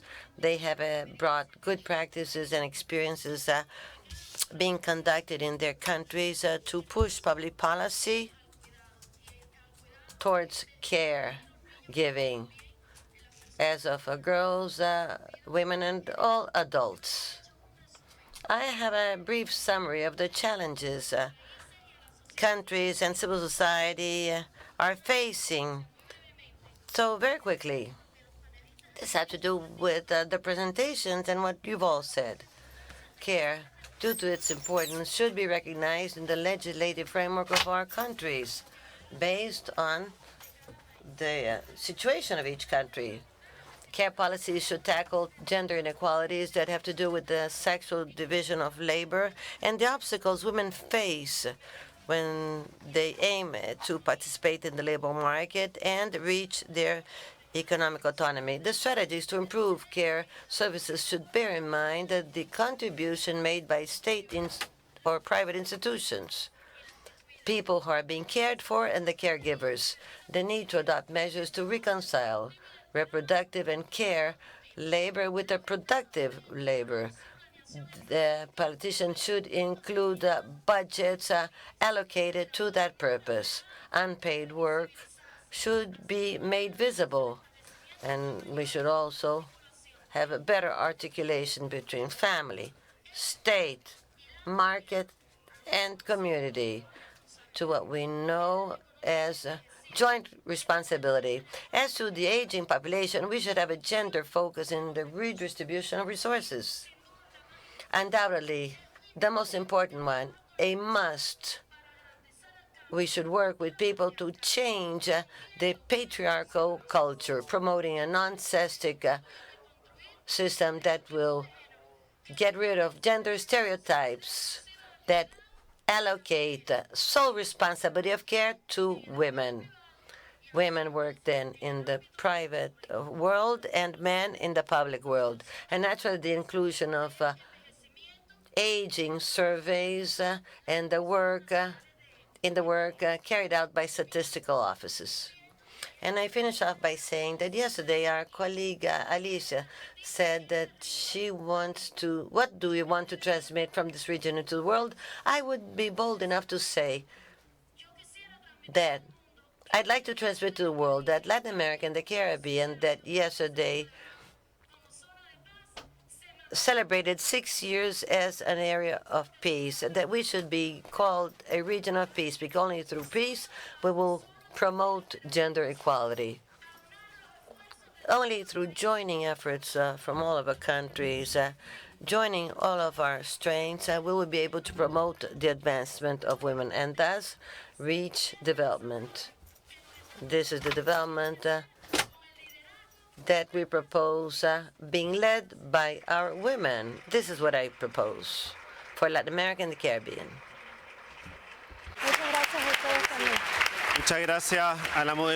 Thank you.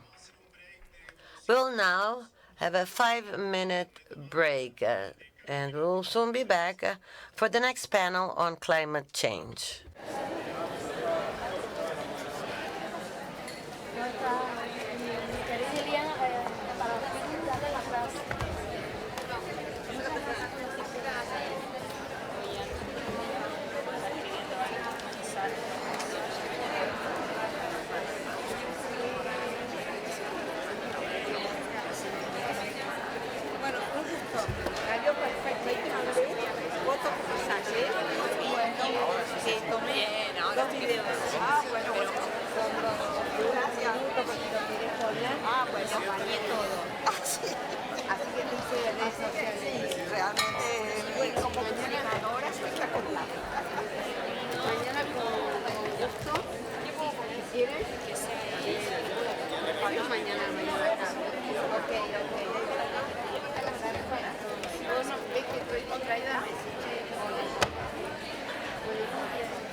No sé si cabe.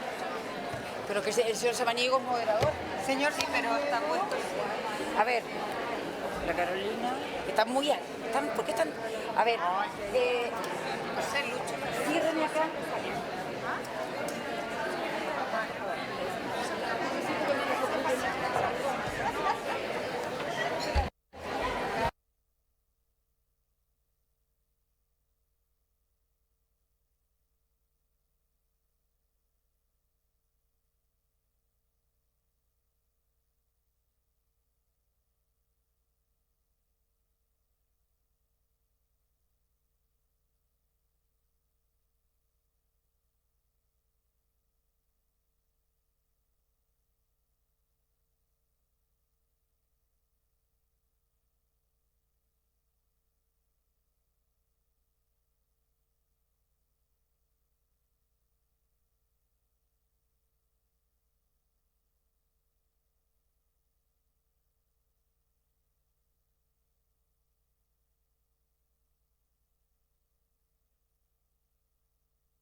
Muy buenas tardes.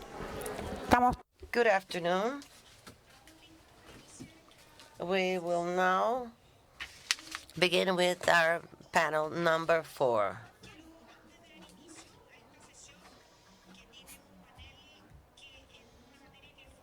We have a panel that is part of one of the topics of the 4th conference. I'd like to explain to you why I had to leave yesterday. I was at the National Congress in Valparaiso as a state minister, working on the last proceedings on a bill in which is the amendment to the law on femicide with new changes on the figure of femicide that goes beyond family relations or gender. This is a very important law and something important for Chile. This was a motion that was pushed on by the opposition, but still the government kept the urgency for that bill, and we wanted to complete with the debate. But there are good news. This was unanimously approved at the lower house, and we hope that it will become law in the next few years. This is entitled the Gabriela Law. It's a law inspired in Gabriela Alcaíno and her mother. She was murdered a year and a half ago by her former partner. He's probably going to have a small sentence and not what he should receive for being accused of femicide.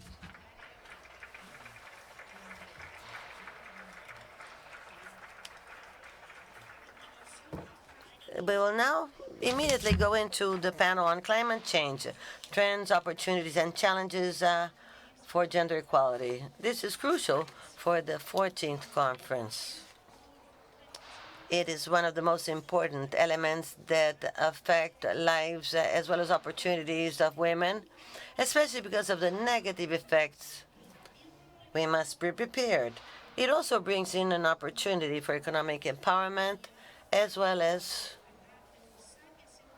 to reinforce and to reposition women's leadership in their communities as agents of change, and also as opportunities so they may become leaders in view of climate change. I will immediately give the floor to our moderator, José Luis Samaniego, who is the director of the Sustainable Development Division and Human Settlements in ECLAC.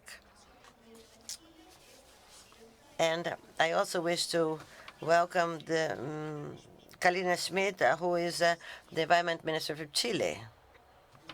José Luis, you have the floor. Thank you. Welcome all. I wish to greet the members of the panel, Executive Secretary, Ms. Alicia Bárcena. Let me mention a few words as background information. No one should be surprised by the worsening of climate change. That is due to the development style and the features involved in the excess in risk-taking, tremendous competition, the costs of the phenomenon that are externalized, as we do with the care costs. Climate change is now leading these costs to external factors and thus worsening the effects. The Paris Accord is a global environmental regulation, and it is based on the national contributions. This year, 2020, will enter into force the follow-up of our Paris Accord. We must come to the moment when the burden is to be distributed amongst all our societies. But in Latin America, we are not doing what it takes to face climate change. The national contributions give us a clear idea. We could have effective, sustainable, and climately speaking, fair solutions. We have two instruments in the region. The first is the Montevideo Strategy for the implementation of a gender agenda with effective mechanisms for participation representing women's diversities. The second instrument is this Escazú agreement. Right now we have 7 ratifications. With 4 additional ones, which we hope will occur this year, we'll have a dynamism that also will involve public participation in order to allocate the obligations there committed. We will have to have strong, clear, transparent instruments in order to reach the social consensus to fight climate change. Escazú has Article number 7 that recognizes the importance of the gender focus in public participation. Number 4, equally important to mention here is the tremendous effort Latin America has been conducted, also led by the Chilean government, to approve within that convention a gender action plan. Under Paris, I mean.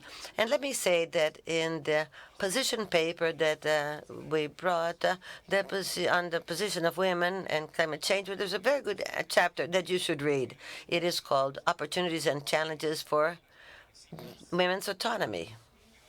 Without further ado, I give the floor to Minister Schmidt, who is an engineer from the Catholic University of Chile. She was a Minister of Suriname and Education during the first administration of President Pineda. She has encouraged different projects such as 6 months postnatal, femicide law, and shared tuition of children. Thank you. Good afternoon. I am really pleased to be here to talk about the tremendous social changes the world is facing today, as well as the challenges into the future. Climate change and social justice are closely related. Climate change is nothing fair. It affects to a greater extent people who are more vulnerable. That is why it is so important to include a gender perspective focus when we talk about facing global warming. Gender perspective is extremely important in order to understand that the unfair impact of climate change and the loss of biodiversity and how they affect women because of the inequalities and the gaps. Climate change makes these gaps even worse. We took up the chair of COP25 on behalf of Latin America and the Caribbean, and one of the priorities was to push ahead gender topics. In our region, we are economically dependent on natural resources. The social and economic system is strongly dominated by men. The women in charge of agriculture production are only reaching 8% participation, and the women also face unfair conditions. They only receive 10% of the financial loans and 5% of technical assistance in that field. In Latin America and the Caribbean, as well as in Asia and Africa, poverty, less access to water, management of natural resources, education, and less participation in decision-making hinder the possibilities of women to better face climate change, as well as the loss of biodiversity. And these crises are the ones that worsen the existing gaps. Nowadays, we're all facing a climate crisis. We women may have an important role to play there. We women are the great agents for change.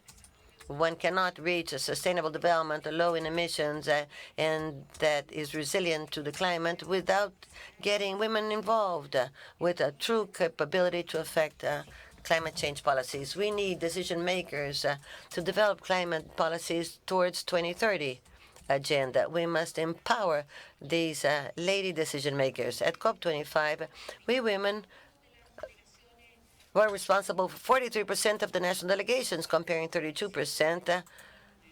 That was the case for 2009. So we are making headway in making more decisions, but we still have a long way to go. And I really mean a very long way to go. In looking at the current trends into the future, the global gender gaps will be closed in 108 years. And the more difficult gaps have to do with the political and economic fields. Closing down these gaps may take more than 200 years. As a chair of COP25, gender was one of the 8 priorities. The global mandate at that COP included revising the working plan from Lima on gender, as well as the action plan on gender. These instruments will allow for countries to bring in gender into the implementation of the Paris Accord, strengthening the role and the empowerment of women in their communities. As chair, we organized different events in order to meet that goal. And this wasn't easy. And it's important to mention this because in 2020, saying that there are still countries where it's very, very difficult to go forward in this topic, why would sound surprising, but it's true. It's a reality, and we all have an important role to play there. The technical workshop on gender and the partnership with the EU and the support of Costa Rica, that was so important in that Peru and Uruguay with negotiators brought in a great opportunity to have more dialogue and impact in order to bring in gender into the negotiations. We also launched the formal network of negotiating women in UNFCCC, bringing in new opportunities between peers and strengthening leadership capabilities through networks for negotiating women in the framework of that convention and with the support of EU. We also co-organized with Germany and the UNFCCC an event on gender and climate change and biological diversity. The idea was to reaffirm the importance of bringing gender into national and international action for climate and the preservation of biodiversity. We're very, very happy to have been successful in updating the action plan on gender and the working plan for Lima. But what does this mean, having a gender plan at Paris? First of all, it's an instrument that gives us a roadmap. And that's important, no minor thing. As we heard today, this roadmap is still far from being concrete. The importance then is that this was unanimously approved with specific steps to be adopted by 180 members in order to reduce the gap. Lima and the gender plan is in part of 2 different decisions. And they didn't relate, but thanks to this work, they were harmonized, revised, and these 2 instruments were melted together. Some of the pillars of the new plan have to do with reinforcing skill or capacity building towards gender and climate change, reinforcing climate action with a gender focus at all levels, internationally, domestically, and locally. And this is important. The subnational governments are the ones where climate change policy and adaptation is vital, and the gender gaps must have that in mind if we wish to reach those who are suffering most because of climate change. It is because of the fires, the flooding, and all of these disasters that affect women, women who migrate, women who are displaced because of climate change. They are the ones that suffer most. They are the ones that own less land, and they are the ones that suffer the most. So the policies for adaptation that are local in their nature without a gender perspective will increase inequalities that already exist. We also try to strengthen or to build capacities in governments to have a gender perspective in the preparation, drafting, and implementation of policies, plans, and strategies. Seeking to include gender in the nationally determined contributions by countries. And this is very important because these are the intermediate targets that each country is committing for 2030 and that we need to present this year, 2020, within the Paris Agreement to achieve carbon neutrality required by science by 2050. It's necessary also to have additional efforts to achieve gender-sensitive climate policies, affecting all activities related to adaptation, mitigation, and also the means for implementation that tend to be left out very often from gender policies. This is in relation to financing, development, and technology transfer and capacity building. It is essential to increase information with data broken down by gender. One of the main difficulties that we have today to include gender in climate policies is the lack of data broken down by gender. And so it is difficult to measure how it affects being able to follow up and measure the real gap and how it's affected by global warming. And also we need to extend capacity building in order to include the gender approach to a technical level. And often it's left at the level of the highest authorities, but at technical level, where the policies are really put into effect, this needs to be considered there in the design and implementation of public policy, climate change with a gender approach. So climate policy in Chile has included gender, but incipiently, especially the National Adaptation Plan includes among its principles the promotion of citizen participation in the process to adapt to climate change and dissemination of information to society, taking into account precisely gender and ethnicity. And the second version of the National Action Plan for the Climate Change 2017-2022 includes a gender variable among the objectives and principles, including also specific measures within the adaptation pillar, which means that the studies made in future should consider all gender variables in order to present the results broken down by sex. And likewise, among the actions, the means for implementation identify the strengthening of national capacities, and within the education and awareness for climate change, the idea is to identify connection between the gender agenda and climate change. We must add that Chile is in a process of updating its contribution, this nationally determined contribution. We wanted to present it in the month of December as a result of the social outburst. The civil service asked us to increase the period for citizen participation, and so we, at the COP25, we presented the draft project. But now, in the month of March, this proposal, which does have special consideration for gender, but that also we have committed to including in our final version of these commitments a pillar on social justice. This is very important because today, and I believe that, well, the events that occurred worldwide in recent years show clearly how the social justice pillar is a key factor in climate change. It is a key factor, including gender. And this is something that countries, we must understand. And so therefore, we need to include in our policy and plans.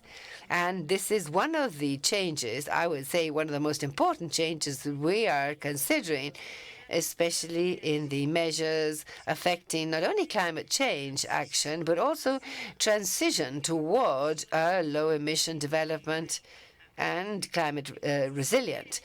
In 2017, the gender variable was included across the board. And the Ministry of Women and Gender Equity was included. And the idea was to follow up on the policy.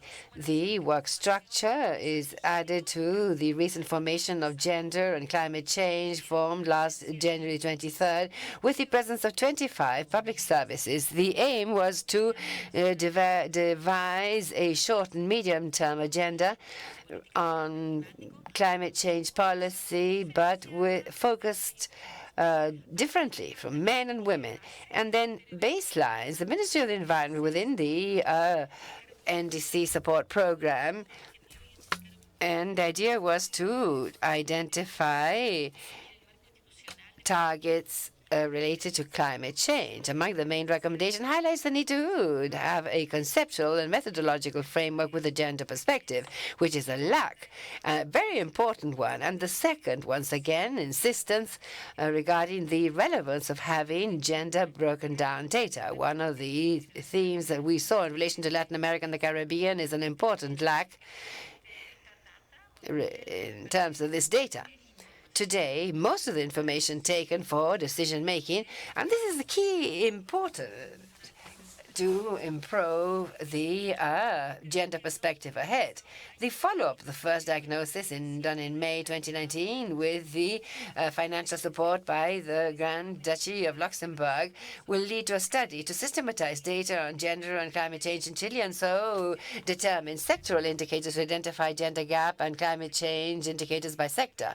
The first stage considers the design of an atlas of information on gender and climate change, and based on that, a second stage will determine the list of indicators to identify the gaps, and that will be presented at a seminar for this purpose. And recently we were talking about the roadmap, and an important part of the roadmap has to do with the inclusion of the gender approach for the construction of the long-term climate strategy and the tools to be included. And for this, we have a partnership between the UN and the Ministry of the Environment, which allows to have data related to the vulnerability of climate change and, in turn, visualize gender gaps in order to make known the implications of taking on relevant decisions and with a gender perspective. Chile has also been carrying out activities in terms of capacity building, and specifically towards the end of 2018, the Ministry of the Environment, together with UNDP, organized a workshop for work on gender and climate change and to strengthen the capacity of specialists and professionals on climate change. And subsequently, in 2019, Chile organized an exchange between peers together with Peru and Ecuador, and the aim was to analyze and exchange experience and lessons learned in terms of gender and climate change. And along the same lines, we're working with Uruguay within the framework of the Gender Equality Project and environmental education as cross-cutting pillars for climate change, and that is financed precisely by the Chilean and Uruguayan Cooperation Fund. And also, we'd like to thank all the support received for COP25 by Luxembourg and the EU, and also especially the support and help received from Costa Rica in this regard. We're a very, very relevant actor, and I believe one of the major changes that we are seeing in the leadership of women, Latin American women, precisely in this transformation. This was very powerful, and I believe it is worth recognizing as a change agent. Precisely one of the greatest challenges that we face today as humanity. Women who have fought so many battles in order to advance with changes that allow recognizing our rights and opportunities and living the freedoms that we want. I would also like to thank Alisa Bárcena and José Luis Samaniego and the entire technical team at ECLAC who have supported us in the chair of COP and also provided essential support during very difficult and hard moments that we've had to face, and where precisely being able to focus and the roadmap to persevere in the first frontline ethical challenge of tackling and climate change. And also thank Maisa Rojas, who has been an excellent leader in implementing the Union of the World of Science and climate action, which is our focus, that where we must continue, and that today we clearly see the gap that occurs between the clarity with which science shows where we should go and what globally countries are doing, and being able to create partnerships that involve the various non-government players. And this is where the biggest changes are being made and where we need to persevere. It's only doing things together that we will be able to face this greatest common challenge, climate change and reducing gender gaps, two major partners in this transformation that we need for a fairer world, more human, and where we can all live not only in peace, but with the quality of life that we want. Thank you.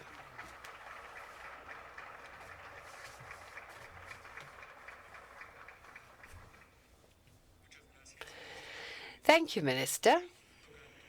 And now, Lorena Flores Salazar, Director General of Strategic Areas of the National Women's Institute, Costa Rica, PhD in Government and Public Policy of the Universidad Complutense de Madrid, Master in Women's Study and Sociology from the University of Costa Rica. She's worked in promoting equal rights and opportunities for women. The floor is yours. Thank you and good afternoon. It is a great pleasure to be part of this panel and share the experience of Costa Rica in the inclusion of the gender perspective, equality, and human rights in climate change policy. Costa Rica, in this concert of nations, is recognized as a country that houses close to 5% of world biodiversity and has invested many years in protecting and preserving the environment.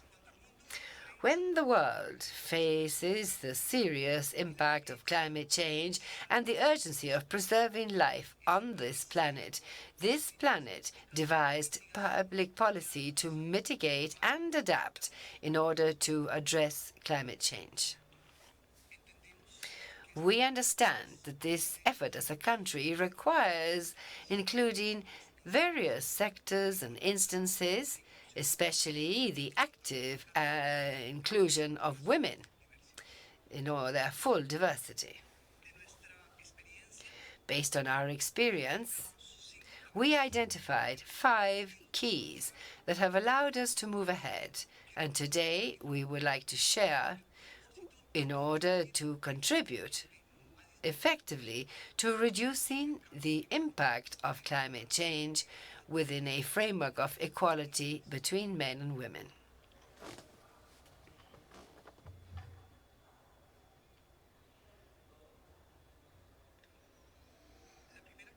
The first key that's allowed us to move ahead, undoubtedly, is within a supranational commitment framework. This irradiates what's national and has allowed important progress nationally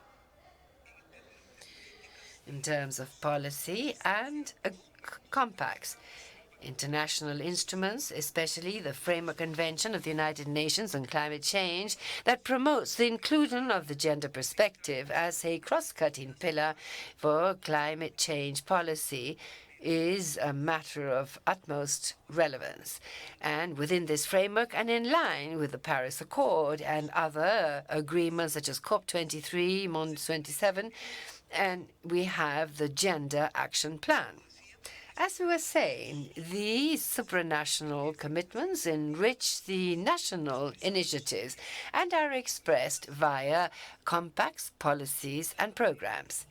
And especially important is governance in the country of the 2030 Agenda for Sustainable Development, because all three branches, executive, legislative, and the judiciary, together with the Supreme Electoral Court, local government, the private sector, universities, both state-owned as well as the civil society, may sign the National Compact for the Sustainable Development Goals in Costa Rica, becoming the first country in the world to subscribe an instrument of this type. An instrument that determines the structure, organizational structure, to plan, implement, and follow up on the 17 Sustainable Development Goals and the 169 connected targets and the 2030 Agenda. The second key that we highlight is the inclusion of the gender perspective, equality, and the rights of women to environmental policy. These are policies where we can say that we've made efforts to include the perspective.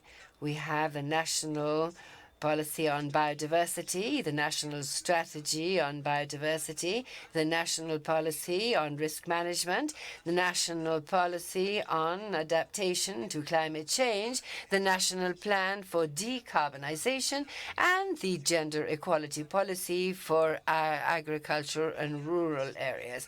Most of these policies are under the guidance of the Ministry for the Environment and Energy and the leadership of Climate Change Office.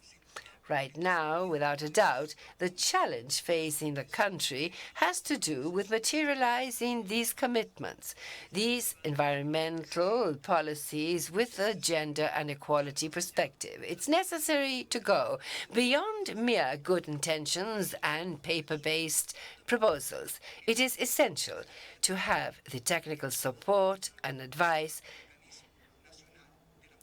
that we can gain from the National Women's Institute and the partnership between the two guiding institutions. Key 3 has to do with making the most of opportunities. And this is focused on two policies that we consider to be strategic in 3 senses: the national policy for adaptation to climate change of Costa Rica and the decarbonization plan. As I was saying, strategic policies in 3 senses. First, because these are policies that are politically backed at the highest level. Second, they are strategic on account of the content. The policy for adaptation to climate change, as indicated, seeks to inspire actors at all levels to go beyond the usual and be part of this positive transformation, and the best investment, showing that it is possible to achieve the commitments taken on under the 2030 Agenda. Here, the aim is to move towards a resilient development model for Costa Rican society, preventing the loss of human life and reducing the material loss on account of adverse effects of climate change.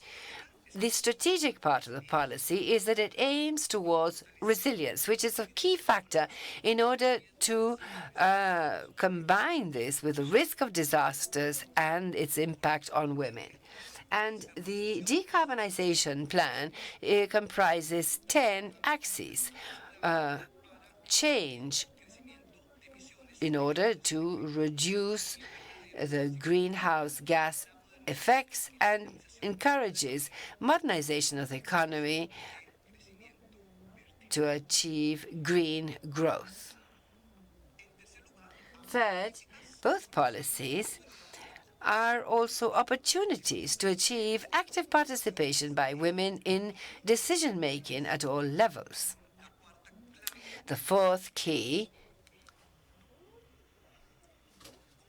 that we would like to share is coordinating environmental policies that include the gender perspective and policies for women's rights and mechanisms.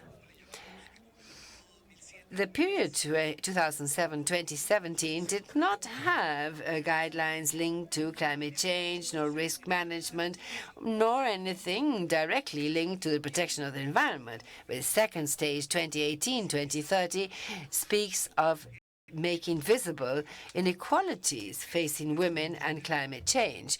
3, distribution of wealth. There are targets directly and indirectly related to the access and use by women of resources in relation to key aspects for resilience and that represent potential niches to strengthen the strategies to adapt and mitigate climate change. Especially those related to access and property control, housing, water, productive resources access, financial service infrastructure, transport, urban ordering, technology innovation, access to roads, access to IT, communication, to technological, scientific training, to state-of-the-art research for sustainable development, the strengthening of skills for mitigation adaptation. We must grant coherence and articulation between all these commitments as related to climate change and the environment and these that are part of environmental policies. This is what we hear in the position paper for this very same conference. This is only possible with harmonized efforts that may leverage each other. That is why technical assistance towards women mechanism becomes so important. And the fifth challenge has to do with capacity building at the National Mechanism on Women for political incidents and technical assistance on climate change. Climate change is not a part of the policies on equality, nor agenda for women. In Costa Rica, the National Women's Mechanism has started with technical assistance towards the design of these new policies. We're talking about something innovative that requires specialized training and different resources. Many challenges are here involved, especially strengthening political incidents capability. This all shows that we must strengthen the resources framework in women's national institutes and associations. We must also push forward the working plans, how to go about this, what to do, including action in territories and partnership with players and local protagonists that are directly in charge of the implementation of policies. Thank you.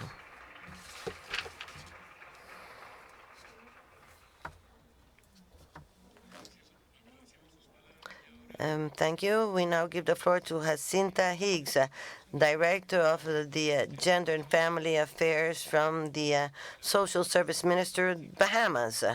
Ms. Hayes is a PhD in education, has a master's degree in instruction from St. Thomas University. She has 30 years experience as a teacher, and she's also been in charge of the National Park Clinton Heritage. His experience in gender has to do with participation in CEDAW in Geneva as part of the Bahamian delegation and different collaborations with UN Women, UNFPA, and other agencies. You have the floor, madam. Thank you so very much, Mr. Chair. It is an honor and esteemed pleasure and privilege to be here. I bring greetings from the beautiful country of the Bahamas. I want to extend thanks to the community of ECLAC for supporting me in being here, especially since what we just went through in terms of the financial support. And so, distinguished excellencies, honorable ministers, I want to say that I'm going to present this topic from the lens of post-Dorian. And so I will be in keeping with trends, opportunities, and challenges, but then I want to use challenges first, collaboration, that's the partnership and opportunities, the concerns that we are now having.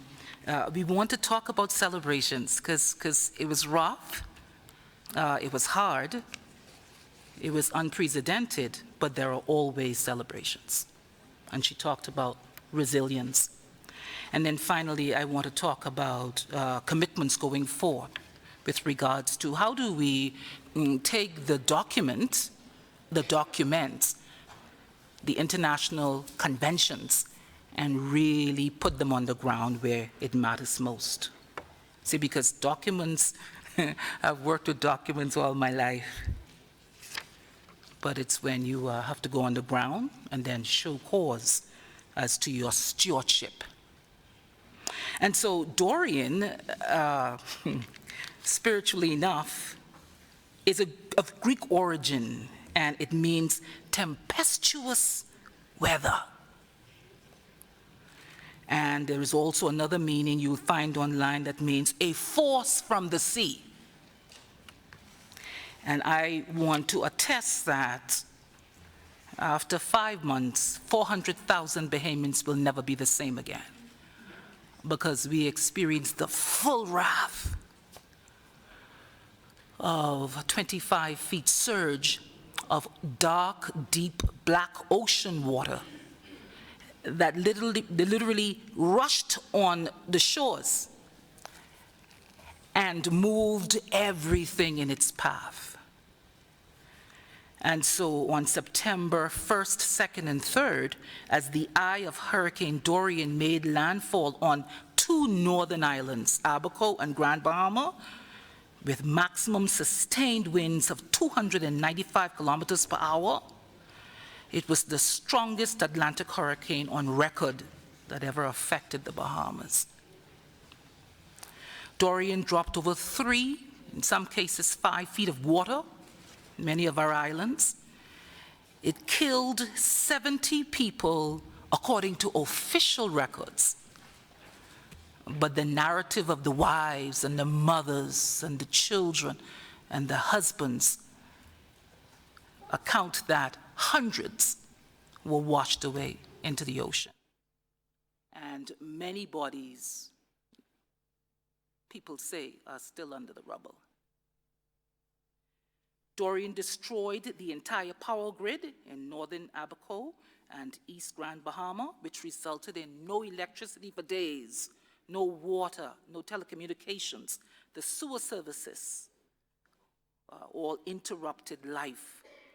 3 airports were destroyed by water and or by structures. As a matter of fact, I just went to Grand Bahama, and there's a big bus, this huge bus that will collect us from the plane, and then they will drop us off to a tent on the outside.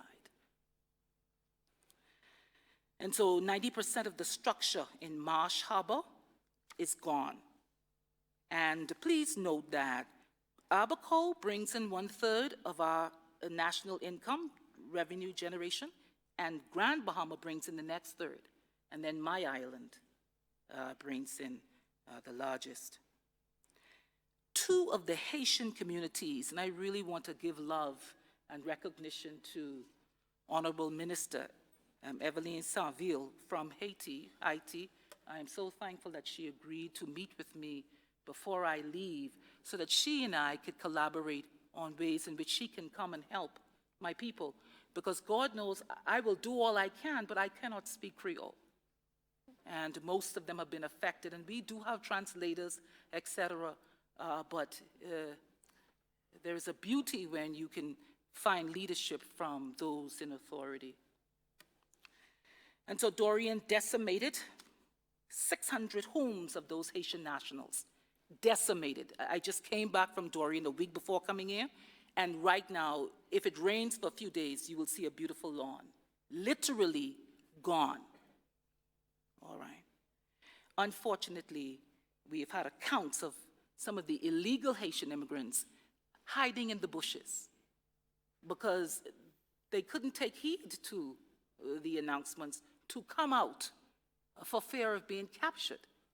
And so they literally hid in the bushes without knowing what a Category 5 hurricane meant.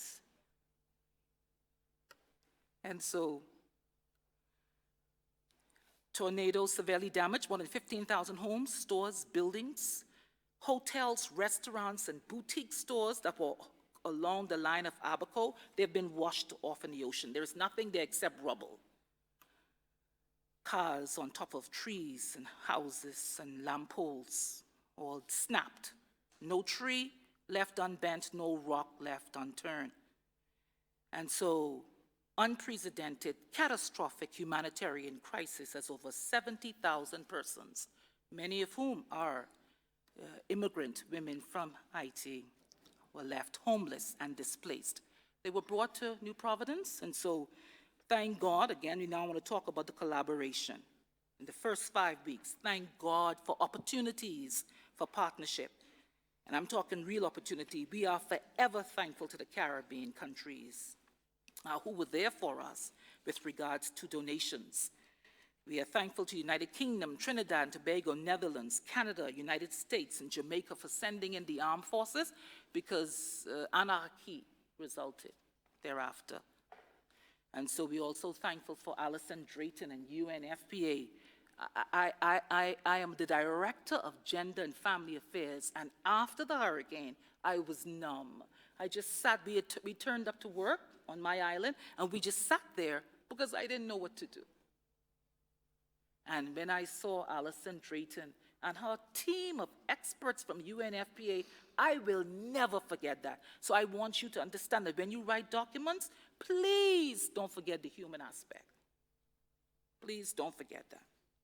We extend love to Antigua and Barbuda, to your governments, and to Barbados, Belize, Dominica, Grenada, Guyana, Jamaica, St. Lucia, Suriname, Trinidad and Tobago, Turks and Caicos, U.S. Virgin Islands, for your contributions, the financial contributions. And so that's what we call collaborative partnership on the ground.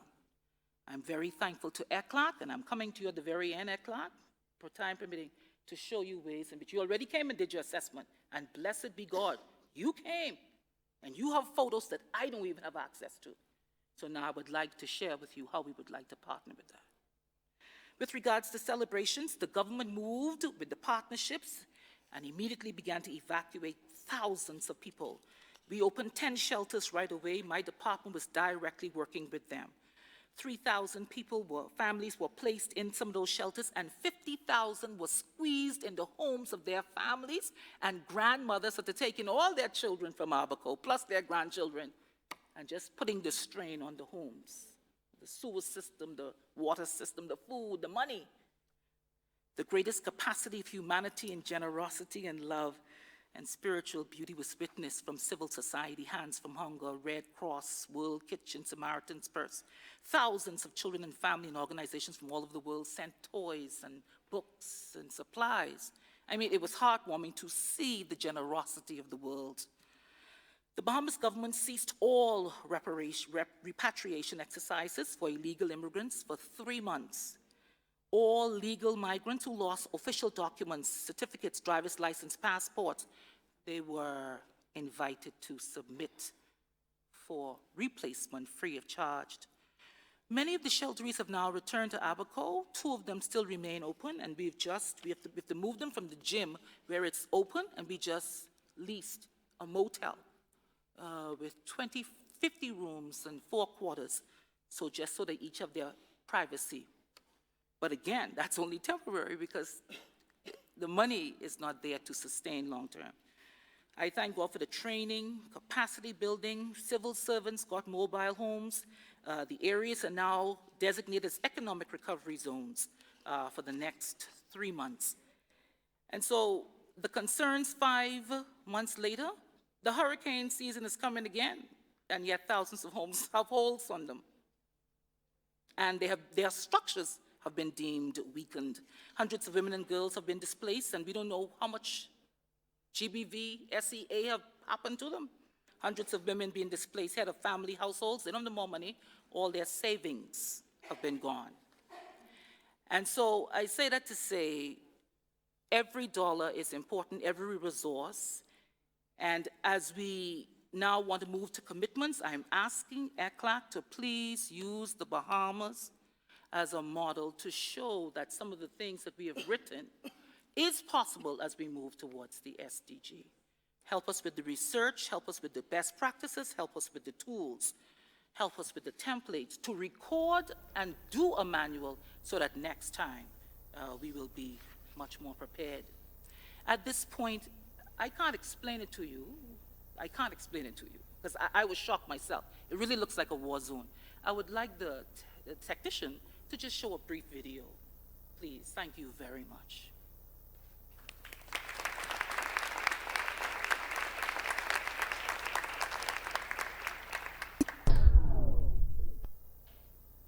We'll be stronger, we'll be better than ever before. After the storm, we'll be stronger, we'll be better than ever before. After the storm, we will rise, we'll make it, yeah. We're gonna make it, yeah. We're gonna make it, yeah. We will rise, we're gonna make it, yeah. We're gonna make it, yeah. We're gonna make it, yeah. Yeah. We'll be stronger, we'll be better than ever before. After the storm, we will rise again. We're gonna make it, yeah. We're gonna make it, yeah. We're gonna make it, yeah. We will rise again. We're gonna make it, yeah. We're gonna make it, yeah. We're gonna make it, yeah. We'll be stronger, we'll be better than ever before. After the storm, we'll be stronger, we'll be better than ever before. After the storm, we'll be stronger, we'll be better than ever before. After the storm, we'll be stronger, we'll be better than ever before. After the storm, we'll be stronger, we'll be better than ever before. After the storm, we'll be stronger, we'll be better than ever before. After the storm, we'll be stronger. Thank you very much. God bless you.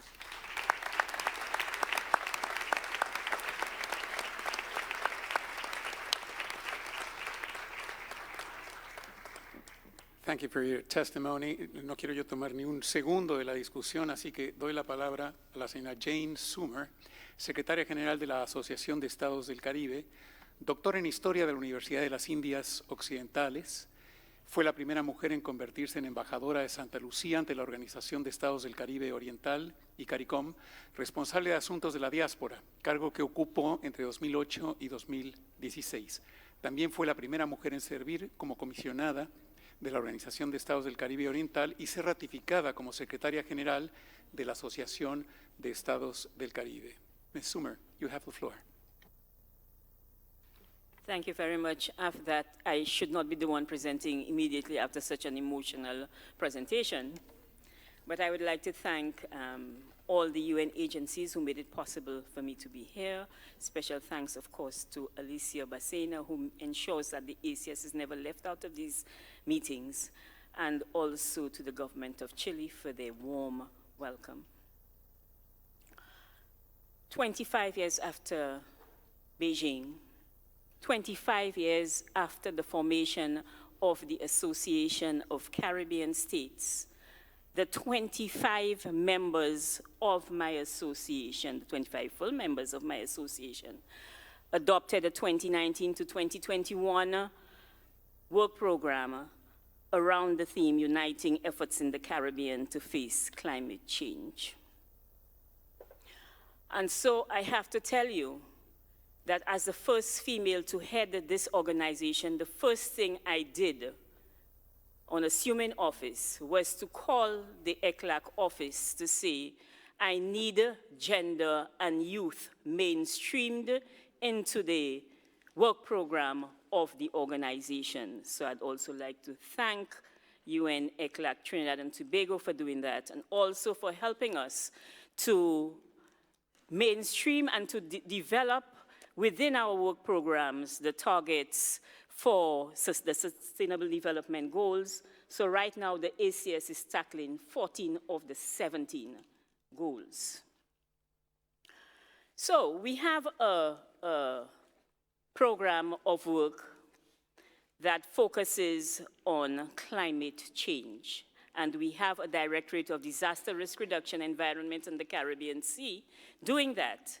Not only now, because the ACS has always been responsible for the protection of the Caribbean Sea.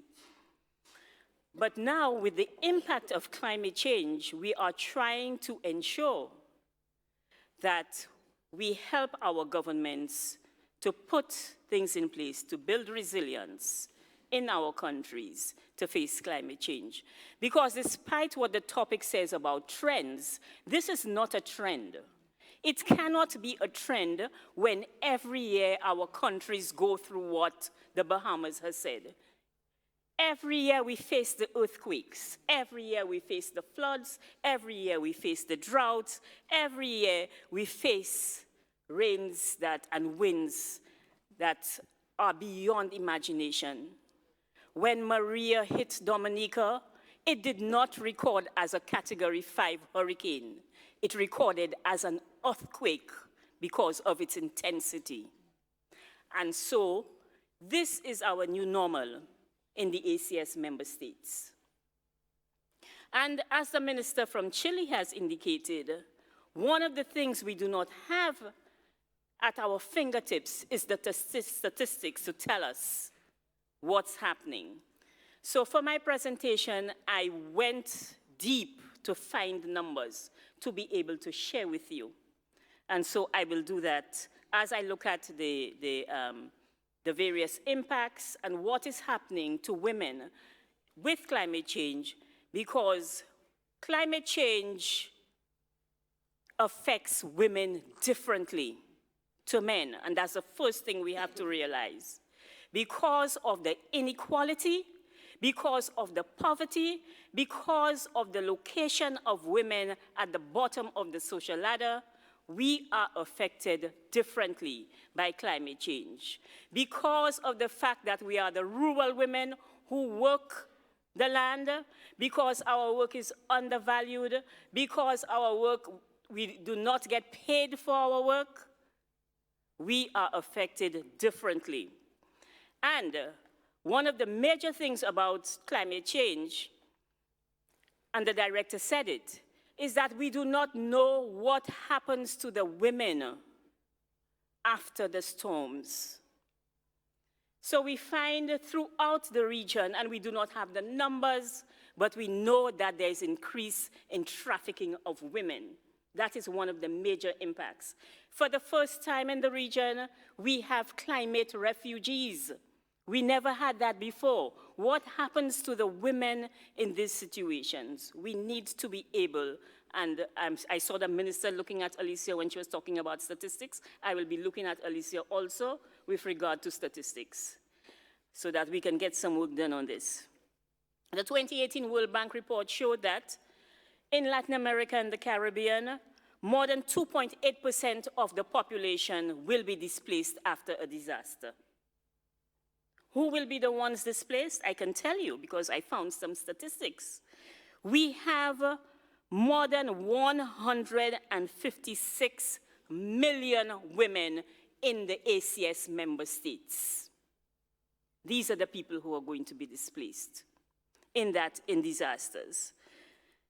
Out of that population, we are talking about a situation where in the CARICOM member states, 22 to 44% of the households are headed by women.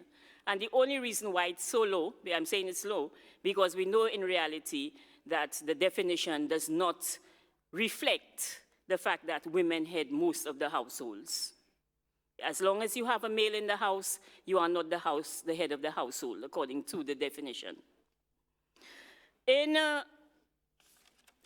out of these women, 80 to 90% of the families are of African descent. And there are approximately 40 to 50 million indigenous women, 8 to 10% of the population within my membership. And why am I sharing that with you? Because I am telling you realistically that when the face of the impact of the disaster is Black or indigenous, the response is not the same. The response is not the same. The response to the earthquake in Haiti was not the same.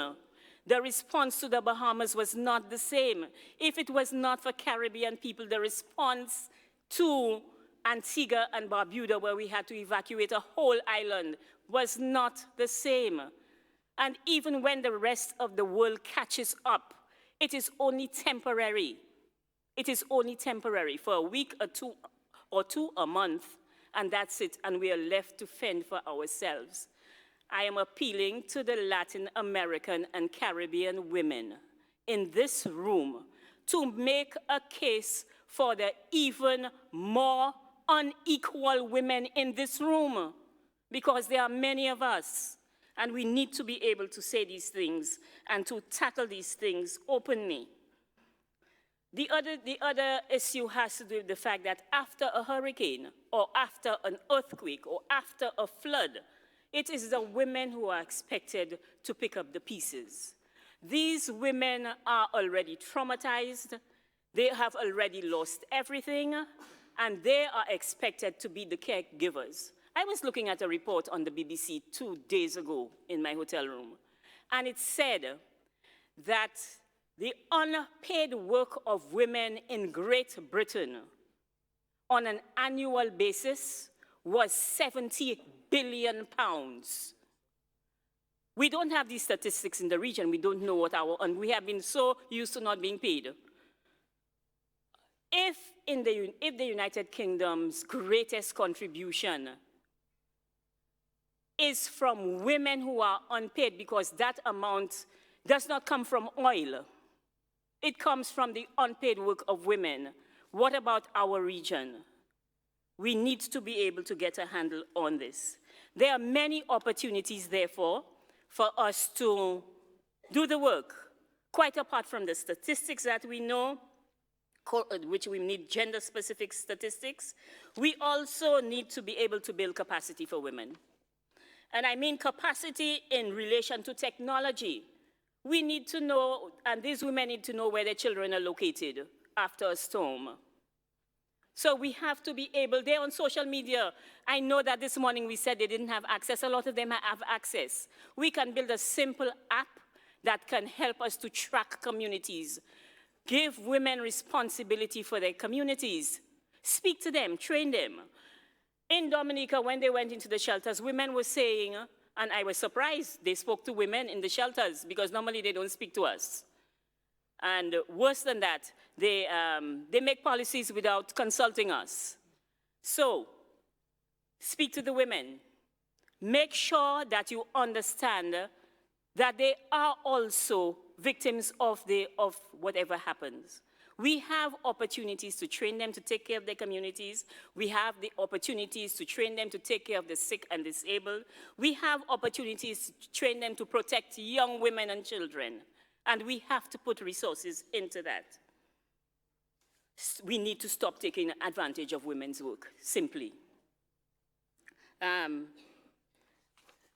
we have, in closing, because I just have a minute or two, I have many things to say. It is not simply about closing the gender gap, but closing the economic gap. We need to address the many systems of oppression that will work with climate change to continue to prevent indigenous women and black women from making progress. And let me quote finally the ECLAC report, Afro-Descendant Women in Latin America and the Caribbean, Debts of Inequality. Much more remains to be done in order to repay the debts of equality owed to African descendant women, and I would like to add indigenous women. Thank you.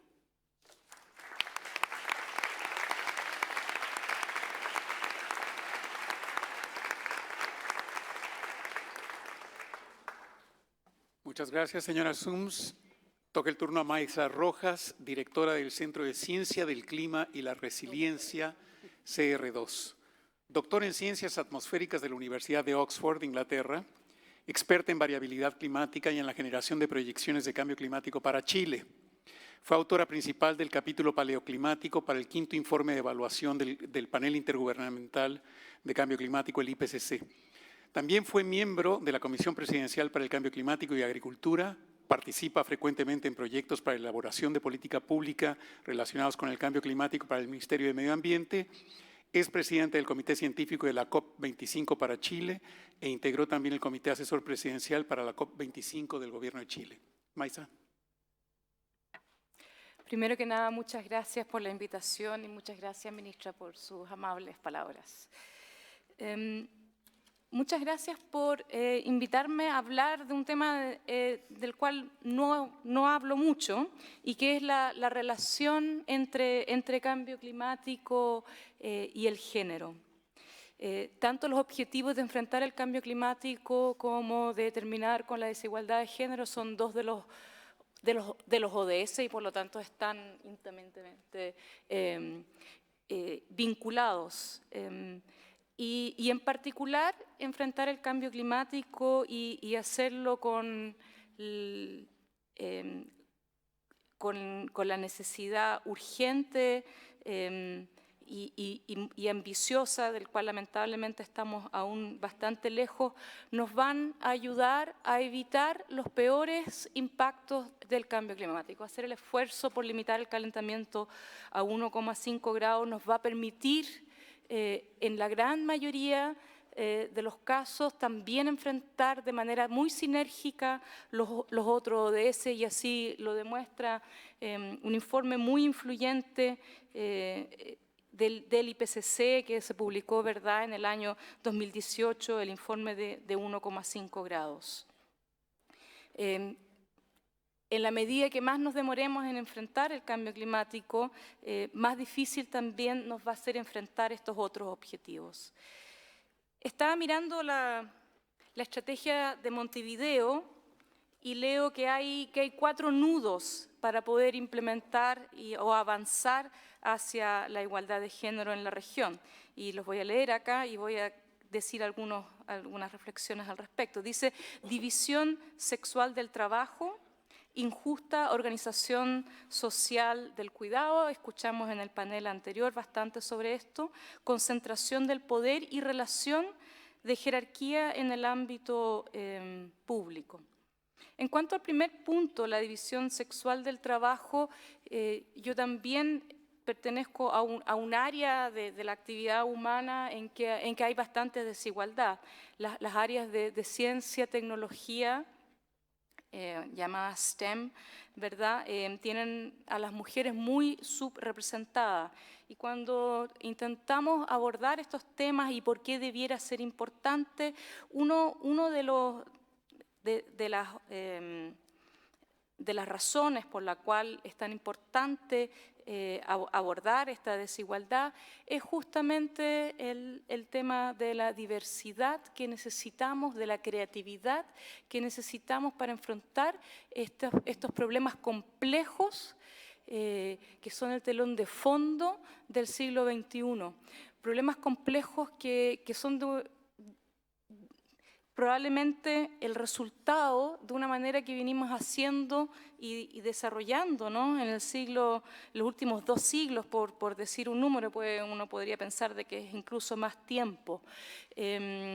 Siglos en que tanto la ciencia como la tecnología nos ha traído, por un lado, un alto nivel de desarrollo en algunos aspectos, pero también un alto nivel de especialización y de ir viendo el mundo de una manera muy sectorial, muy compartimentalizado, y no de la manera holística que requerimos para enfrentar estos problemas complejos que hemos creado a través de esta manera de ver las cosas. ¿Y cómo podemos lograr eso? Bueno, no de la misma manera que los creamos, y por lo tanto la inclusión de mujeres o en general de diversas miradas para mirar un problema es crítico. En la injusta organización social del cuidado, enfrentar el cambio climático, y alguien lo dijo en el panel anterior, significa cuidar el planeta, cuidar nuestro planeta, nuestra casa común.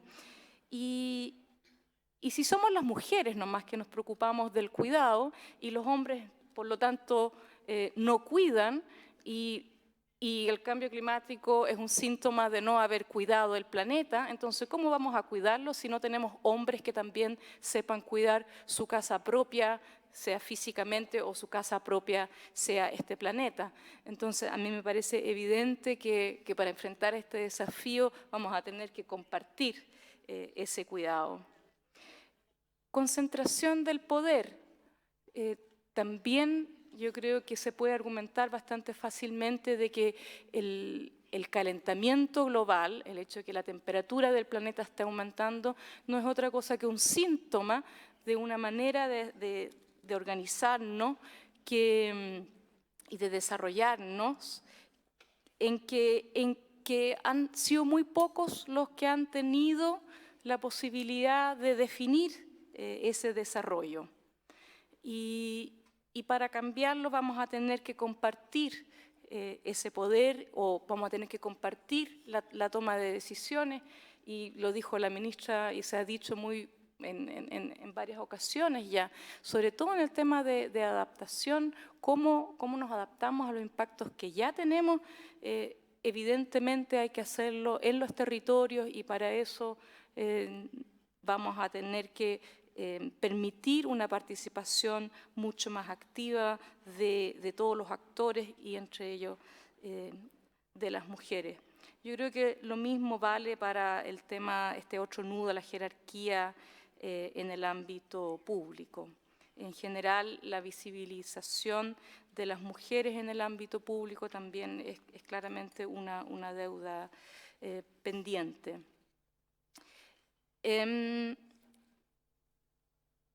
En ese mismo informe del IPCC, en que se aborda cómo podemos limitar la pregunta es si es que podemos limitar el calentamiento a 1,5 grados, en que una de las conclusiones es que es posible hacerlo y que vale la pena hacerlo por la cantidad de impactos que nos vamos a ahorrar.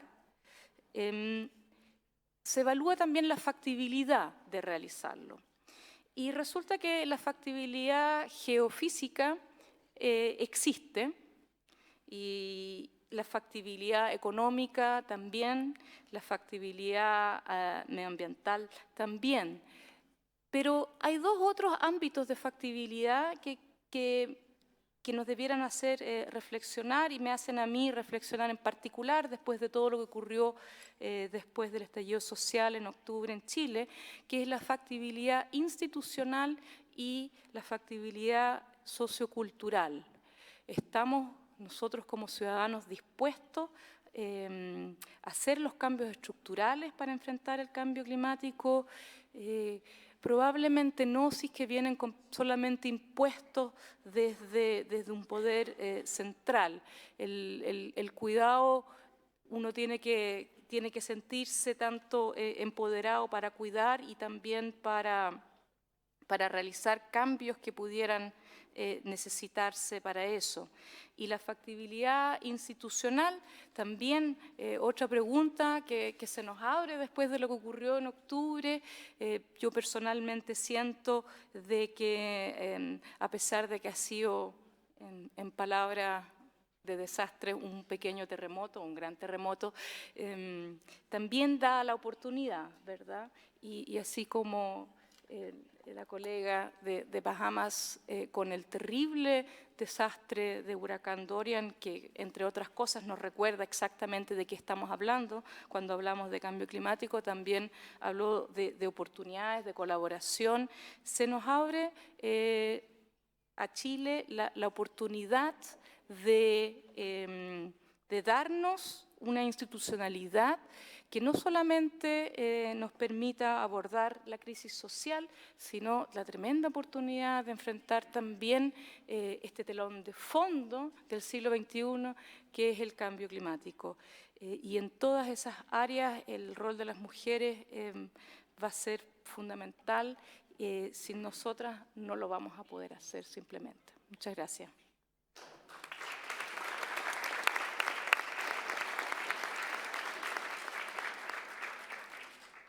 Muchas gracias, Maisa. Sé que vamos con retraso, empezamos tarde, pero abro la palabra, ofrezco la palabra al piso para comentarios, para aclaraciones, para reflexiones. Chile. Adelante, Chile, por favor. Muchas gracias.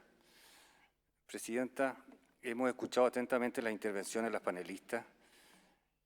Coincidimos entonces en la importancia de reiterar la urgencia de tomar medidas significativas para enfrentar el cambio climático y sus consecuencias que tan fuertes afectan a mujeres, niñas y adolescentes.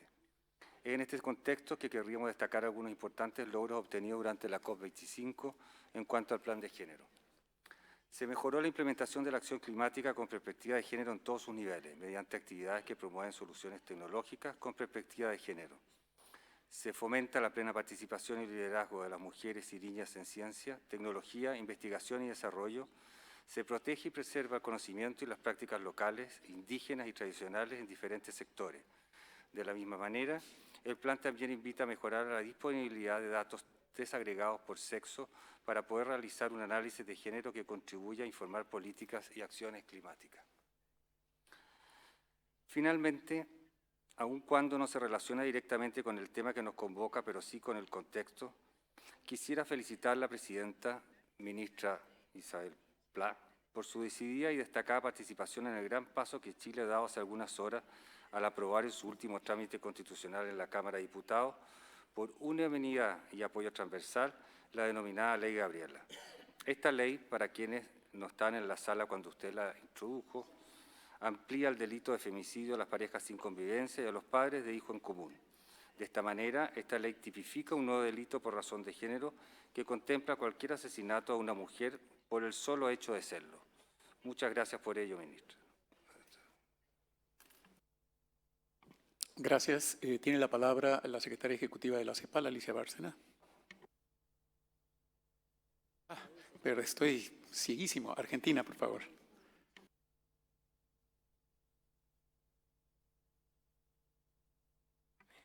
Gracias.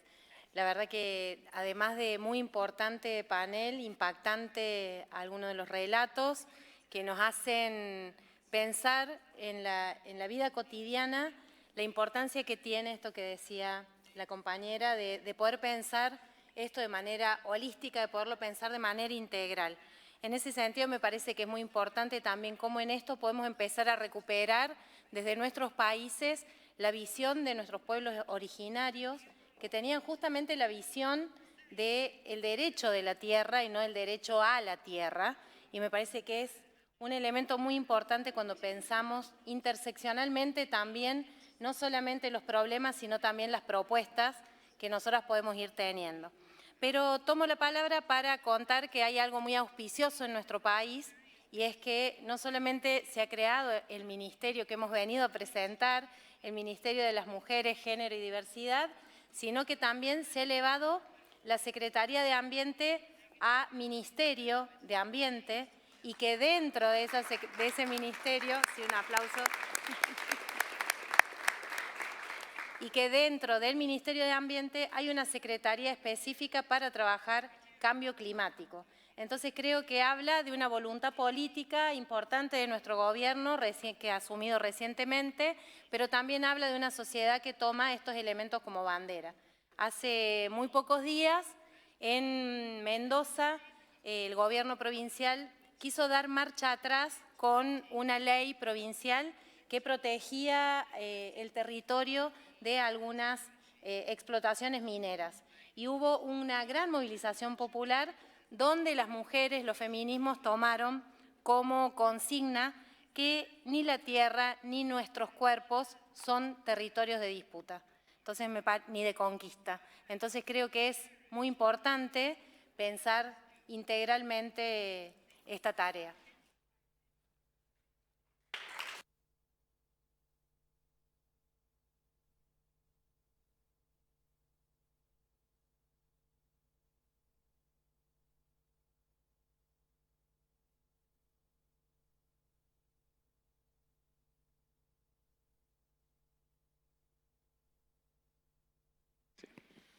Bueno, muchas gracias. Yo solamente quería hacer un par de comentarios y compartir con ustedes una importante información, y es la siguiente.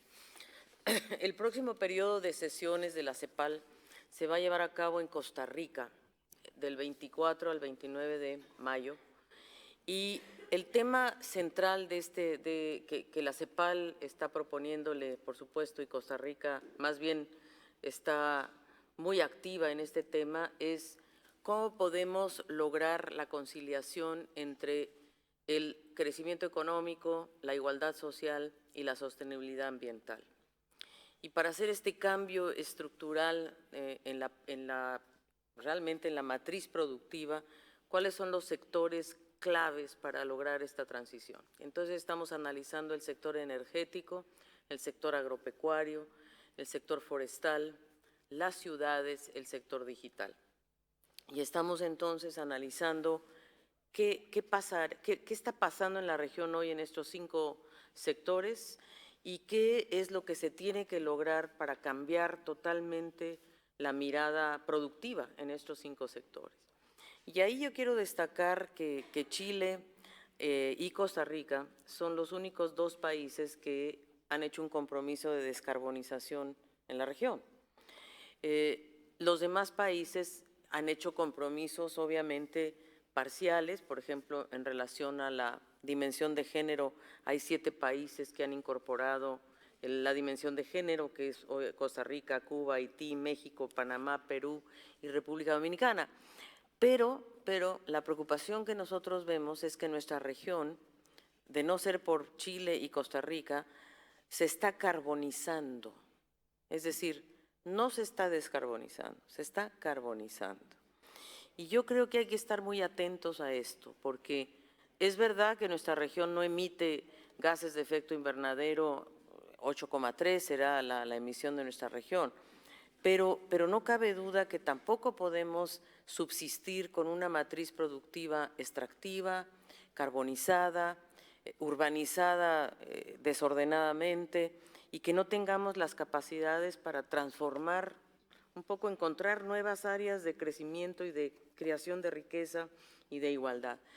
Y creo que dentro de lo que estamos analizando, uno de los grandes sectores es justamente la economía del cuidado. Y como sector de crecimiento, como sector económico, ¿no? Digo, además, por supuesto, con el gran valor social que va a tener. Entonces, quería yo simplemente poner esto sobre la mesa porque ahí, además en el periodo de sesiones, se informa sobre esta conferencia. Este periodo de sesiones recibe la información de lo que pasó aquí, en lo que está pasando aquí, lo que va a pasar mañana, lo que se va a decidir, etcétera. Se informa al periodo de sesiones, se informa también sobre la conferencia de estadísticas, y ahí me quiero referir a que nos han hecho los pedidos de estadísticas, y me parece muy importante que Tenemos nosotros en la Conferencia de Estadísticas un grupo específico de género, por cierto, y creo que debemos también hablar más claramente de cambio climático en estadísticas, pero este vínculo de las estadísticas con género y con medio ambiente, en realidad, creo que es una articulación urgente y necesaria. Entonces, también informa el órgano subsidiario de estadísticas y también informa el Comité de Cooperación del Caribe, el CDCC, que se va a llevar a cabo en San Vincent y las Grenadinas en abril, y creo que ahí sería muy importante recoger el testimonio de Jacinta Higgs y de Julie de ASCS, de qué es lo que está pasando en el Caribe. No sé si toda nuestra región está consciente de la vulnerabilidad y del tremendo riesgo en el que están los pequeños estados insulares del Caribe y del gran apoyo y solidaridad que les tenemos que dar como países, pero también a las mujeres caribeñas, que son las que están siendo mucho más afectadas, como bien nos los mostró Jacinta. Y ahí lo que nosotros estamos proponiendo claramente y concretamente es que haya un cambio de deuda, porque son países altamente endeudados, que haya un cambio de deuda para la creación de un fondo de resiliencia, y en ese fondo de resiliencia que apoye proyectos justamente de adaptación al cambio climático, de, por ejemplo, protección costera, por ejemplo, deforestación, por ejemplo, y ahí creo que debemos incorporar claramente la dimensión de género.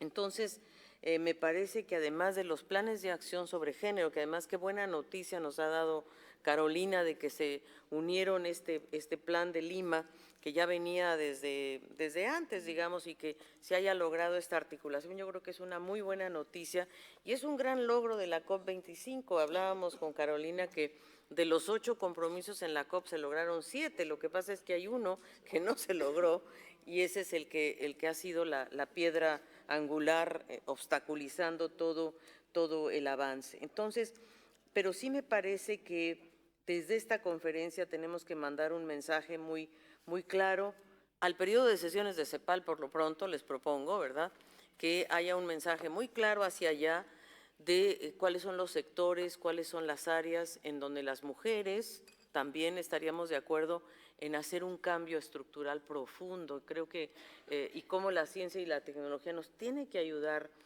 y nosotros incluso estamos yendo un paso más allá, que es proponiendo un waiver a los países caribeños para la propiedad intelectual de las tecnologías asociadas a la sostenibilidad ambiental. Lo que hizo Brasil para el SIDA lo estamos proponiendo para el cambio climático. Entonces creo que eso podría ser sumamente importante. Y el último tema que quiero abordar es el tema del acceso a la información, a la justicia y a la participación en medio ambiente. Ahí el acuerdo de Escazú, yo lo quiero traer a colación, es un acuerdo que a mí me parece muy importante, es un instrumento muy relevante para tener justamente claridad y transparencia sobre la acción ambiental en nuestra región. Y es el único acuerdo que protege a los activistas ambientales. Y yo lamento decir que ayer murió uno de los activistas ambientales en México, el gran protector de la mariposa monarca en el municipio de Ocampo, en Michoacán. Con mucho dolor lo debo decir, porque yo lo conocí a este hombre maravilloso que cuidaba las mariposas como si fueran, él cuidaba esa región para que las mariposas monarcas pudieran vivir. No sé si fueron los taladores o quién fue, pero la verdad es que muchos de nuestros activistas ambientales están bajo riesgo y creo que este acuerdo de Escazú pretende protegerlos, ojalá para que no lleguen a ser asesinados. Así es que muchas gracias, simplemente quería complementar y agradecerle muchísimo a Carolina Schmidt, porque creo que Chile hizo un esfuerzo espectacular y nos queda mucho trabajo, o sea, cuidado, de aquí a Glasgow hay mucho que hacer y definitivamente hay que hacerlo con las mujeres. Así es de que con las 2 ministras que presiden estos 2 órganos, la mujer y COP, tenemos que lograr un cambio antes de llegar a Glasgow. Muchas gracias.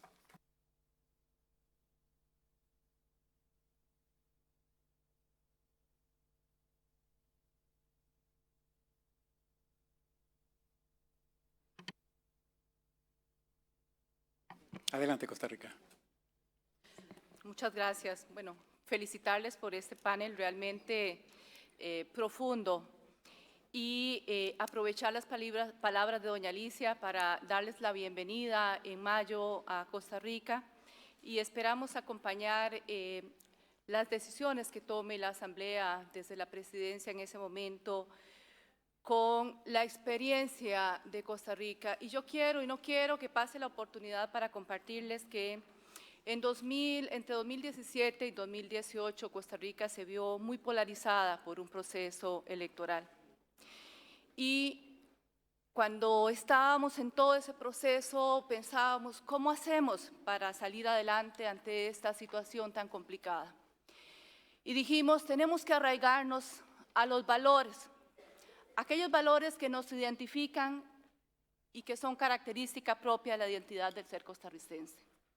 Y yo quiero compartirles esos valores porque lo que hicimos fue recurrir a nuestra herencia, revisarla en clave contemporánea y lanzarla hacia adelante. Y dijimos, una de nuestras características son los derechos humanos. Desde nuestro primer pacto de independencia, Costa Rica, por ejemplo, no acepta la esclavitud, que era todavía una práctica en ese momento de la historia, en 1821. Posteriormente, dijimos, vamos también con el reconocimiento a la paz. En el 49, Costa Rica eliminó el ejército y tiene una policía civilista y la inversión fundamental se dedica a la educación.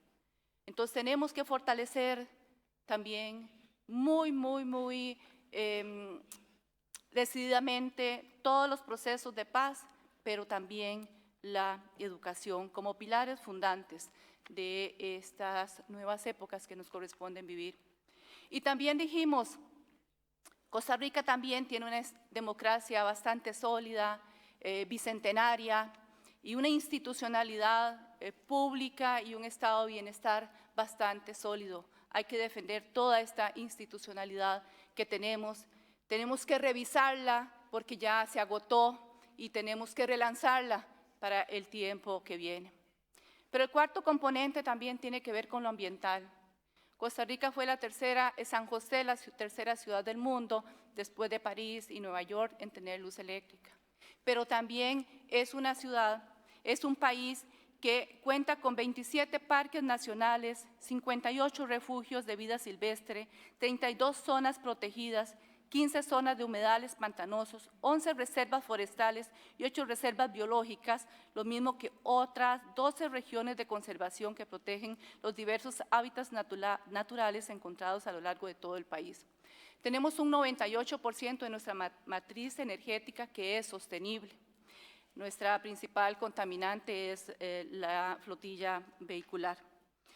Así que tenemos una experiencia que estamos revisando en clave contemporánea para lanzarla hacia adelante. Y creo que esos elementos pueden contribuir también mucho a la región. Mi compañera coterránea, Lorena Flores, ha expuesto muy concretamente experiencias que estamos desarrollando en este momento, entre ellas el Plan Nacional de Descarbonización al 2050, porque queremos ir transformando toda nuestra matriz productiva y tenemos un elemento muy importante que nos ha ayudado a ello y que tiene que ver con el desarrollo del turismo verde que tenemos en el país, porque eso nos está contribuyendo a este proceso de transición. Pero quiero sumarme porque soy una de las embajadoras del Acuerdo de Escazú. El Acuerdo de Escazú lleva el nombre de Escazú porque es un territorio muy querido en Costa Rica. Y dice que las y los defensores humanos somos todas y todos los que estamos aquí. En cualquier momento nosotras podemos ser defensoras de derechos humanos. No necesariamente somos activistas siempre, pero en cualquier momento podemos ser, y esperemos que seamos siempre defensores de derechos humanos ambientales.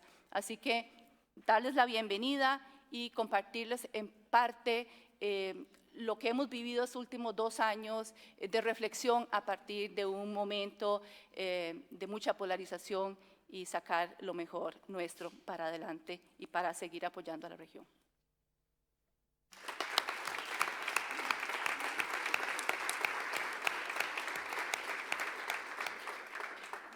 Señora ministra Pla, hemos escuchado en el panel avances en el régimen internacional, avances y oportunidades en los regímenes nacionales.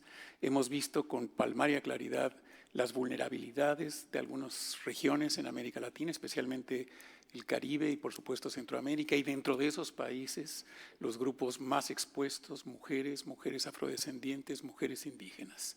La necesidad de contar con información, que es un reclamo muy claro, muy sentido, y yo con esto le devuelvo la necesidad de diversificar la participación en la ciencia, de ganar en los consensos sociales para poder discutir estos temas. Yo le devuelvo la mesa, señora ministra. Muchas gracias, José Luis. Yo creo que tenemos una tarea por delante muy importante para hacer las sinergias entre las autoridades ambientales de cada uno de nuestros países y las máximas autoridades, sean las ministras, las directoras de los institutos o la máxima autoridad de los países en materia de equidad de género. No son dos causas diferentes, son dos causas muy relacionadas con las oportunidades, con el derecho a vivir vidas libres de violencia, con el empoderamiento económico, con los derechos humanos, como planteó la representante de Colombia, y finalmente con el derecho a vivir en un mundo que progresa, pero que progresa de manera sostenible. Progreso sostenible significa no solamente crecimiento económico, sino que crecimiento en armonía con nuestro planeta, con nuestra condición de persona humana, de persona con dignidad. Así que este es un panel, como todos los paneles que hemos organizado durante esta 14ª conferencia, muy importante para nuestra causa en materia de equidad de género y particularmente en materia de autonomía económica para las mujeres.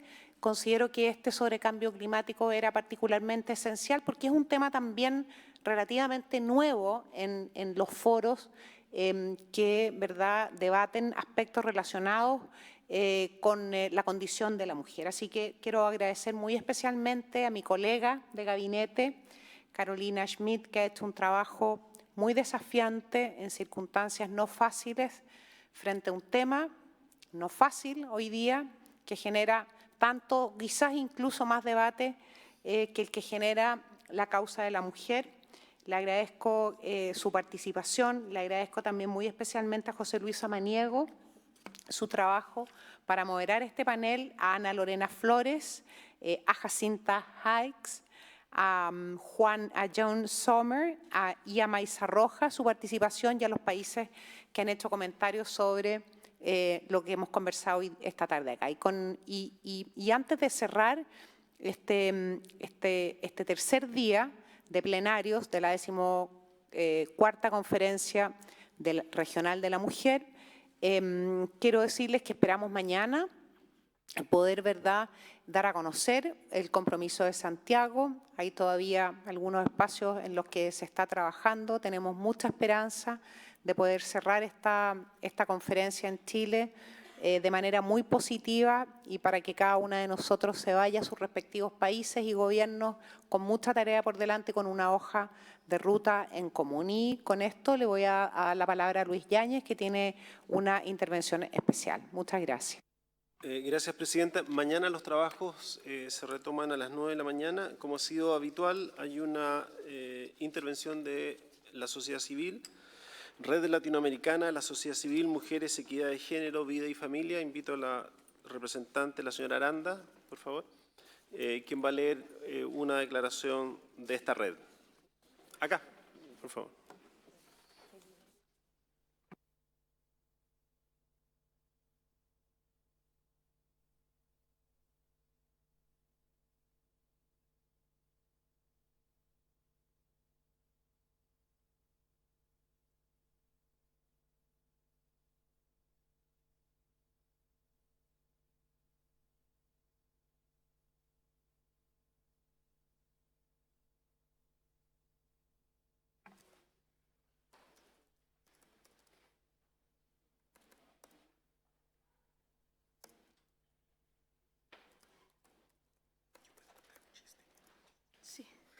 Gracias.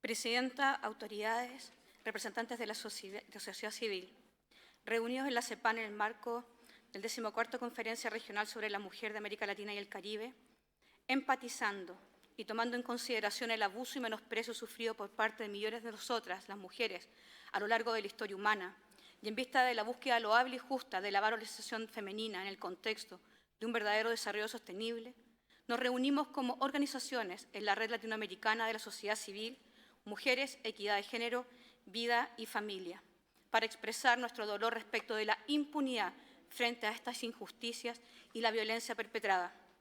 Afirmamos en nuestra cosmovisión que el Creador hizo al hombre y a la mujer a su imagen y semejanza, para que enseñorearan juntos sobre la creación en justicia y amor. Hombre y mujer son iguales en dignidad y valor, hechos de la misma carne y sangre, y no obstante distintos, diseñados con especificidad para vivir el gozo de un diseño perfecto y complementario. En vista de esto, no duele escuchar declaraciones que desvalorizan e invisibilizan a las mujeres, reduciéndolas a menos conceptos ideológicos reflejados en innumerables acepciones de niñas, jóvenes, adultas y ancianas. Esta violencia la hemos visto tristemente aumentada por entidades feministas que, procurando empoderar a las mujeres, promueven que la solución es abolir toda feminidad, ejerciendo aún mayor violencia sobre la mujer que desea vivir el gozo de ser mujer. Entidades feministas que han creado un discurso totalitario de pensamiento único y arbitrario, que pretenden capturar la vocería completa de todas las mujeres de la sociedad civil. Es por esto que reconocemos el espíritu democrático y participativo que la CEPAL ha demostrado durante esta cumbre, al darnos un espacio para leer esta declaración. La CEPAL muestra con este hecho su apertura a todas las posturas éticas y políticas presentes en nuestro continente. La presente declaración es el reflejo de esto. Representamos a más de 60 organizaciones y sumando de toda Latinoamérica y el Caribe. Hoy la CEPAL no cuenta con un mecanismo de participación de la sociedad civil, el que sin duda ayudaría a la Comisión a establecer puentes transparentes y realmente democráticos y plantear mejores estrategias de promoción de las mujeres de América Latina y el Caribe. Nos ponemos desde ya a disposición de la CEPAL para trabajar en ello y ser parte del liderazgo de esta iniciativa. Sin embargo, no podemos dejar de mencionar que este gesto de buena voluntad no ha sido la tónica de la cumbre. Quisiéramos solidarizar con las representantes mujeres de Bolivia y Brasil. Sabemos que el precio que han pagado por expresar su posición como mujeres ante esta cumbre ha sido duro. No somos una caricatura, somos parte de una diferencia. Creemos en la igualdad ante la ley y la equidad, pero no en la igualdad castrante de nuestra particularidad como mujeres. En esta conferencia, muchas organizaciones que no están de acuerdo con nuestras posturas han sido denominadas como fundamentalistas criminales, grupos antiderechos, como si nuestra cosmovisión de amor a la feminidad y a la masculinidad fuese un crimen. Nos parece que, por el contrario, los discursos manifiestan totalitarismo ideológico, pues desconocen los derechos que emanan de la naturaleza humana. No consideramos que sea un crimen ni un antiderecho afirmar que la mujer tiene el precioso regalo de ser femenina, de ser bella, de ser hija de un padre amoroso, de ser esposa de un hombre que la ama, de ser madre de los hijos que la valoran como una de las 2 personas más importantes de su infancia. Por el contrario, vemos con preocupación una lamentable búsqueda por la desmaternalización de la mujer por medio de diversas presiones ideológicas, de discursos de amargura que buscando levantar a la mujer no hacen más que amputar su feminidad. Ahora, yendo en defensa de nuestros amados padres, hermanos e hijos y amigos, ¿será el hombre en su totalidad el enemigo? Es verdad que muchísimos hombres han abusado y denigrado a la mujer, pero asimismo también es verdad que muchísimos hombres nos han protegido dando incluso sus vidas por nosotras. ¿Afectará la desigualdad socioeconómica y la persistencia de la pobreza en el marco de un crecimiento excluyente solamente a la mujer? ¿No será que todos se ven afectados y por tanto hombre y mujer deberían enfrentar el desafío juntos, unidos, amándose, cooperando y complementándose? En este sentido, como red, hay puntos que consideramos fundamentales para avanzar en esta dirección. En cuanto a la división sexual del trabajo e injusta organización social del cuidado, estamos todos de acuerdo de que todo trabajador masculino o femenino es digno de un salario justo, pero sí también estamos todos de acuerdo que los seres humanos tenemos capacidades y características hermosamente distintas que aportan al desarrollo de la sociedad. Por tanto, no concordamos con afirmaciones absolutistas que afirman que toda mujer que desea dedicarse al cuidado de su prójimo es víctima de un sistema estructural opresor patriarcal. En muchos otros casos, ese deseo proviene de un afecto natural, real y digno. No concordamos con la llave hermenéutica de algunos grupos feministas de interpretar todo negativamente desde el sistema opresor patriarcal. Esta conferencia dice proteger los derechos de la mujer, pero si se va a defender a las mujeres, primero debemos dejarlas nacer, dejarlas crecer en el vientre de cada madre desde su fecundación, como personas humanas únicas e irrepetibles, respetar su condición de persona, que las hace sujetos del primer y más básico derecho de todos, el derecho a la vida. El aborto es violento, un eslabón más en la cadena de vulneraciones, falta de oportunidades, violencia, presiones, abandono y miedo, que llevan lentamente a una mujer a creer que el aborto es una salida o una solución. Arriba las que luchan por las que aún no nacen, arriba las que luchan por las verdaderas oprimidas, inocentes, arriba las que respetan y reconocen el valor de la maternidad. Salvemos las dos vidas. Nos levantamos como mujeres esforzadas que cumplimos un rol que no puede ser delegado, un rol en el cual somos un pilar fundamental junto con el apoyo de quienes conforman la familia. Nos aferramos a la convicción de que la familia debe ser conformada por un hombre y una mujer, lo cual debe ser también reconocido, aceptado, resguardado y respetado en nuestra cosmovisión. Somos ciudadanas, mujeres de este mundo. Ya no callaremos ante la desigualdad y la brecha social que se ha ido generando por la falta de empatía, solidaridad e intolerancia por parte de algunas que imponen ideologías ante las demás. Defendemos la familia, ya que es anterior al Estado y ha existido antes de la formación de las estructuras sociales, siendo un núcleo fundamental de la sociedad. Declaramos que somos femeninas, niñas, adolescentes, jóvenes, madres, tías, amigas, abuelas, con todos los derechos a conformar nuestra familia sin sentirnos oprimidas, menoscabadas, caricaturizadas, porque es violento contra la mujer tratarla como un individuo aislado y negarle la realidad de tantas mujeres que eligen vivir la maternidad como eje de sus decisiones, haciendo compatible la vida familiar con la laboral. Respecto del Estado, es un engaño presumir la neutralidad valorativa del Estado. El grito de «queremos un Estado laico» no dice relación con el respeto de toda expresión religiosa, sino con la demanda de un Estado ateo, agnóstico y antiteísta. Creemos en la integralidad del ser humano, cuerpo, alma y espíritu, y nos negamos a ser tratadas y educadas como seres disfuncionales, como si nuestras vidas públicas debieran dejar una parte constitutiva de su ser fuera de este ámbito. En tiempos en que la mujer latinoamericana ha tomado mayor protagonismo político y social, los gobiernos deben recordar que las creencias no solo son fundamentales en la realización espiritual y material de las mujeres, sino que también constituyen un aporte invaluable en el espacio público y la consecución del bien común. Se ha intentado desvirtuar la separación religión-Estado y usar este principio para lograr justamente lo contrario, quitar validez a todo argumento del espacio público con fundamento en alguna creencia, tildándolo peyorativamente de religioso, desvalorizándolo. En tiempos en que la mujer, hoy, a través de una estrategia deliberada, desplegada a través del derecho, la ciencia, el arte y otras esferas sociales, se busca desconstruir el lenguaje y con él la comprensión misma de lo que nos significa ser persona. Amamos nuestra cultura, nuestras raíces, nuestros bailes, nuestra comida, nuestras tradiciones. No nos avergonzamos de ellas, de nuestras raíces judeocristianas, que forman parte esencial de nuestra identidad latinoamericana. Queremos tener libertad de vivir de acuerdo a nuestra idiosincrasia, la que queremos inculcar a nuestros hijos y a nuestras futuras generaciones. Culturalmente, hombres y mujeres pueden cumplir diversos roles en la sociedad y muchas veces estos son una excepción de su condición sexuada. Muy distinto es sostener que en una determinada cultura no existe ningún antecedente biológico que, simplemente el sexo biológico es irrelevante, pues lo único que importa es la autopercepción de la persona. La ideología de género destruye la naturaleza de la persona. Así, la priva de su propia naturaleza y la hace incapaz de captar la valiosa complementariedad y equilibrio natural entre hombres y mujeres. Por eso consideramos impropio y una afrenta a los derechos humanos de mujeres y niñas, quienes creemos en este concepto, y en especial de las más vulnerables, las pequeñas, que de diferentes organismos internacionales, el Estado, las leyes y la educación, se quiere imponer un concepto ideológico a estas nuevas generaciones. Para esto queremos denunciar que como mujeres madres y apoderadas de Latinoamérica estamos siendo vulneradas y violentadas en el ejercicio de nuestros derechos en el ámbito de la educación y el ejercicio de nuestro derecho preferente de educar a nuestros hijos según nuestras creencias. Se dice no al Estado subsidiario. Nosotras decimos no al Estado indolente, impersonal y que jamás dará la vida por nuestros hijos. Decimos menos Estado, más familia y decimos no te metas con mis hijos. Un ejemplo preocupante es la creciente presión de diferentes organismos internacionales para implementar la educación sexual integral. No es inocua. En nuestros países, en contra de la voluntad de los padres, incluso negando la posibilidad de crear y elegir proyectos educativos diversos. La educación sexual debería ser asumida principalmente por los padres, haciéndose cargo de este rol clave en la formación de sus hijos. No vemos políticas de competencias parentales. En sus manos se encuentra el deber y la responsabilidad y el privilegio de formarlos en el cuidado de su cuerpo, enseñar la sexualidad como expresión del amor, el don de la vida y el respeto en el trato a los demás. Es indispensable que las políticas públicas en educación sexual reconozcan y respeten el derecho preferente y el rol insustituible de los padres, que compaginen información científica veraz con actividades vinculadas a la formación del carácter y la afectividad, la complementariedad hombre y mujer en todas las áreas a fin de ayudarlos a crecer, desarrollarse íntegramente con responsabilidad y madurez.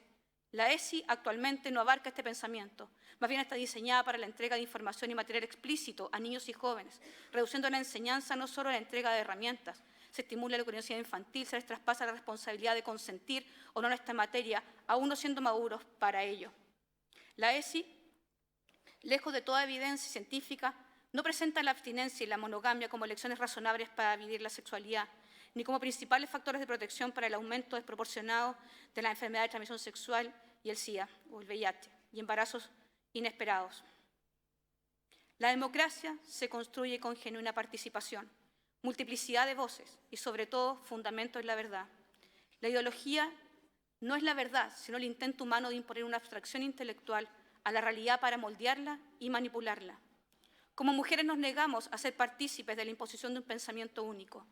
Si no pensamos como muchas de ustedes, no pensamos como muchas de ustedes, pero esto no implica en modo alguno que seamos enemigas de las mujeres ni enemigas de ustedes. Con valentía y orgullo nos reconocemos como mujeres defensoras de la vida, la familia, la libertad de conciencia. Reconocemos que los derechos humanos son anteriores al Estado, como lo es la persona, y que todos los esfuerzos políticos han de orientarse a fortalecer la familia, el lugar de encuentro entre el futuro y el pasado, donde cada persona es reconocida y amada por sí misma como sujeto de dignidad inconmensurable. Cualquier pronunciamiento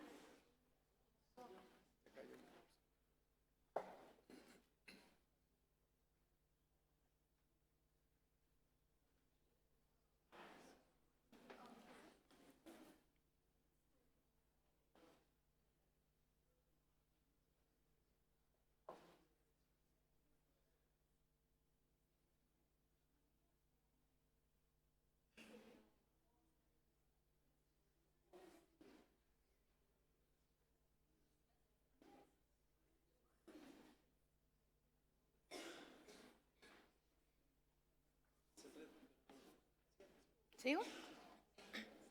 Voy a esperar a la presidenta que se siente en su...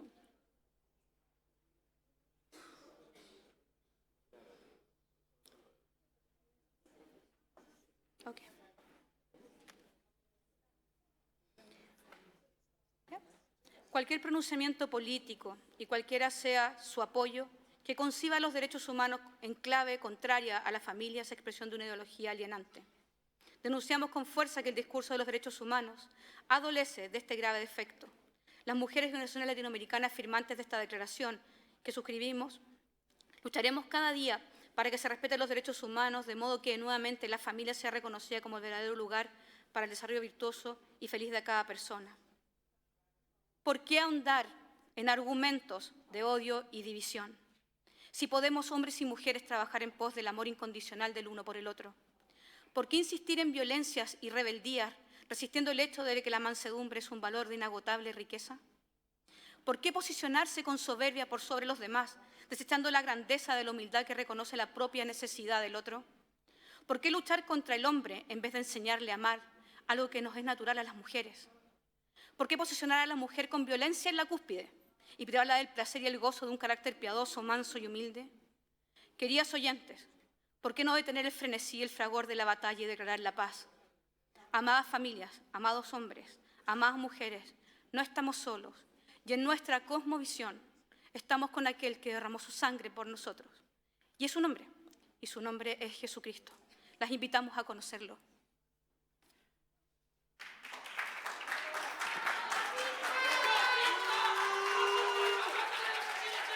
Mañana continuamos a las 9.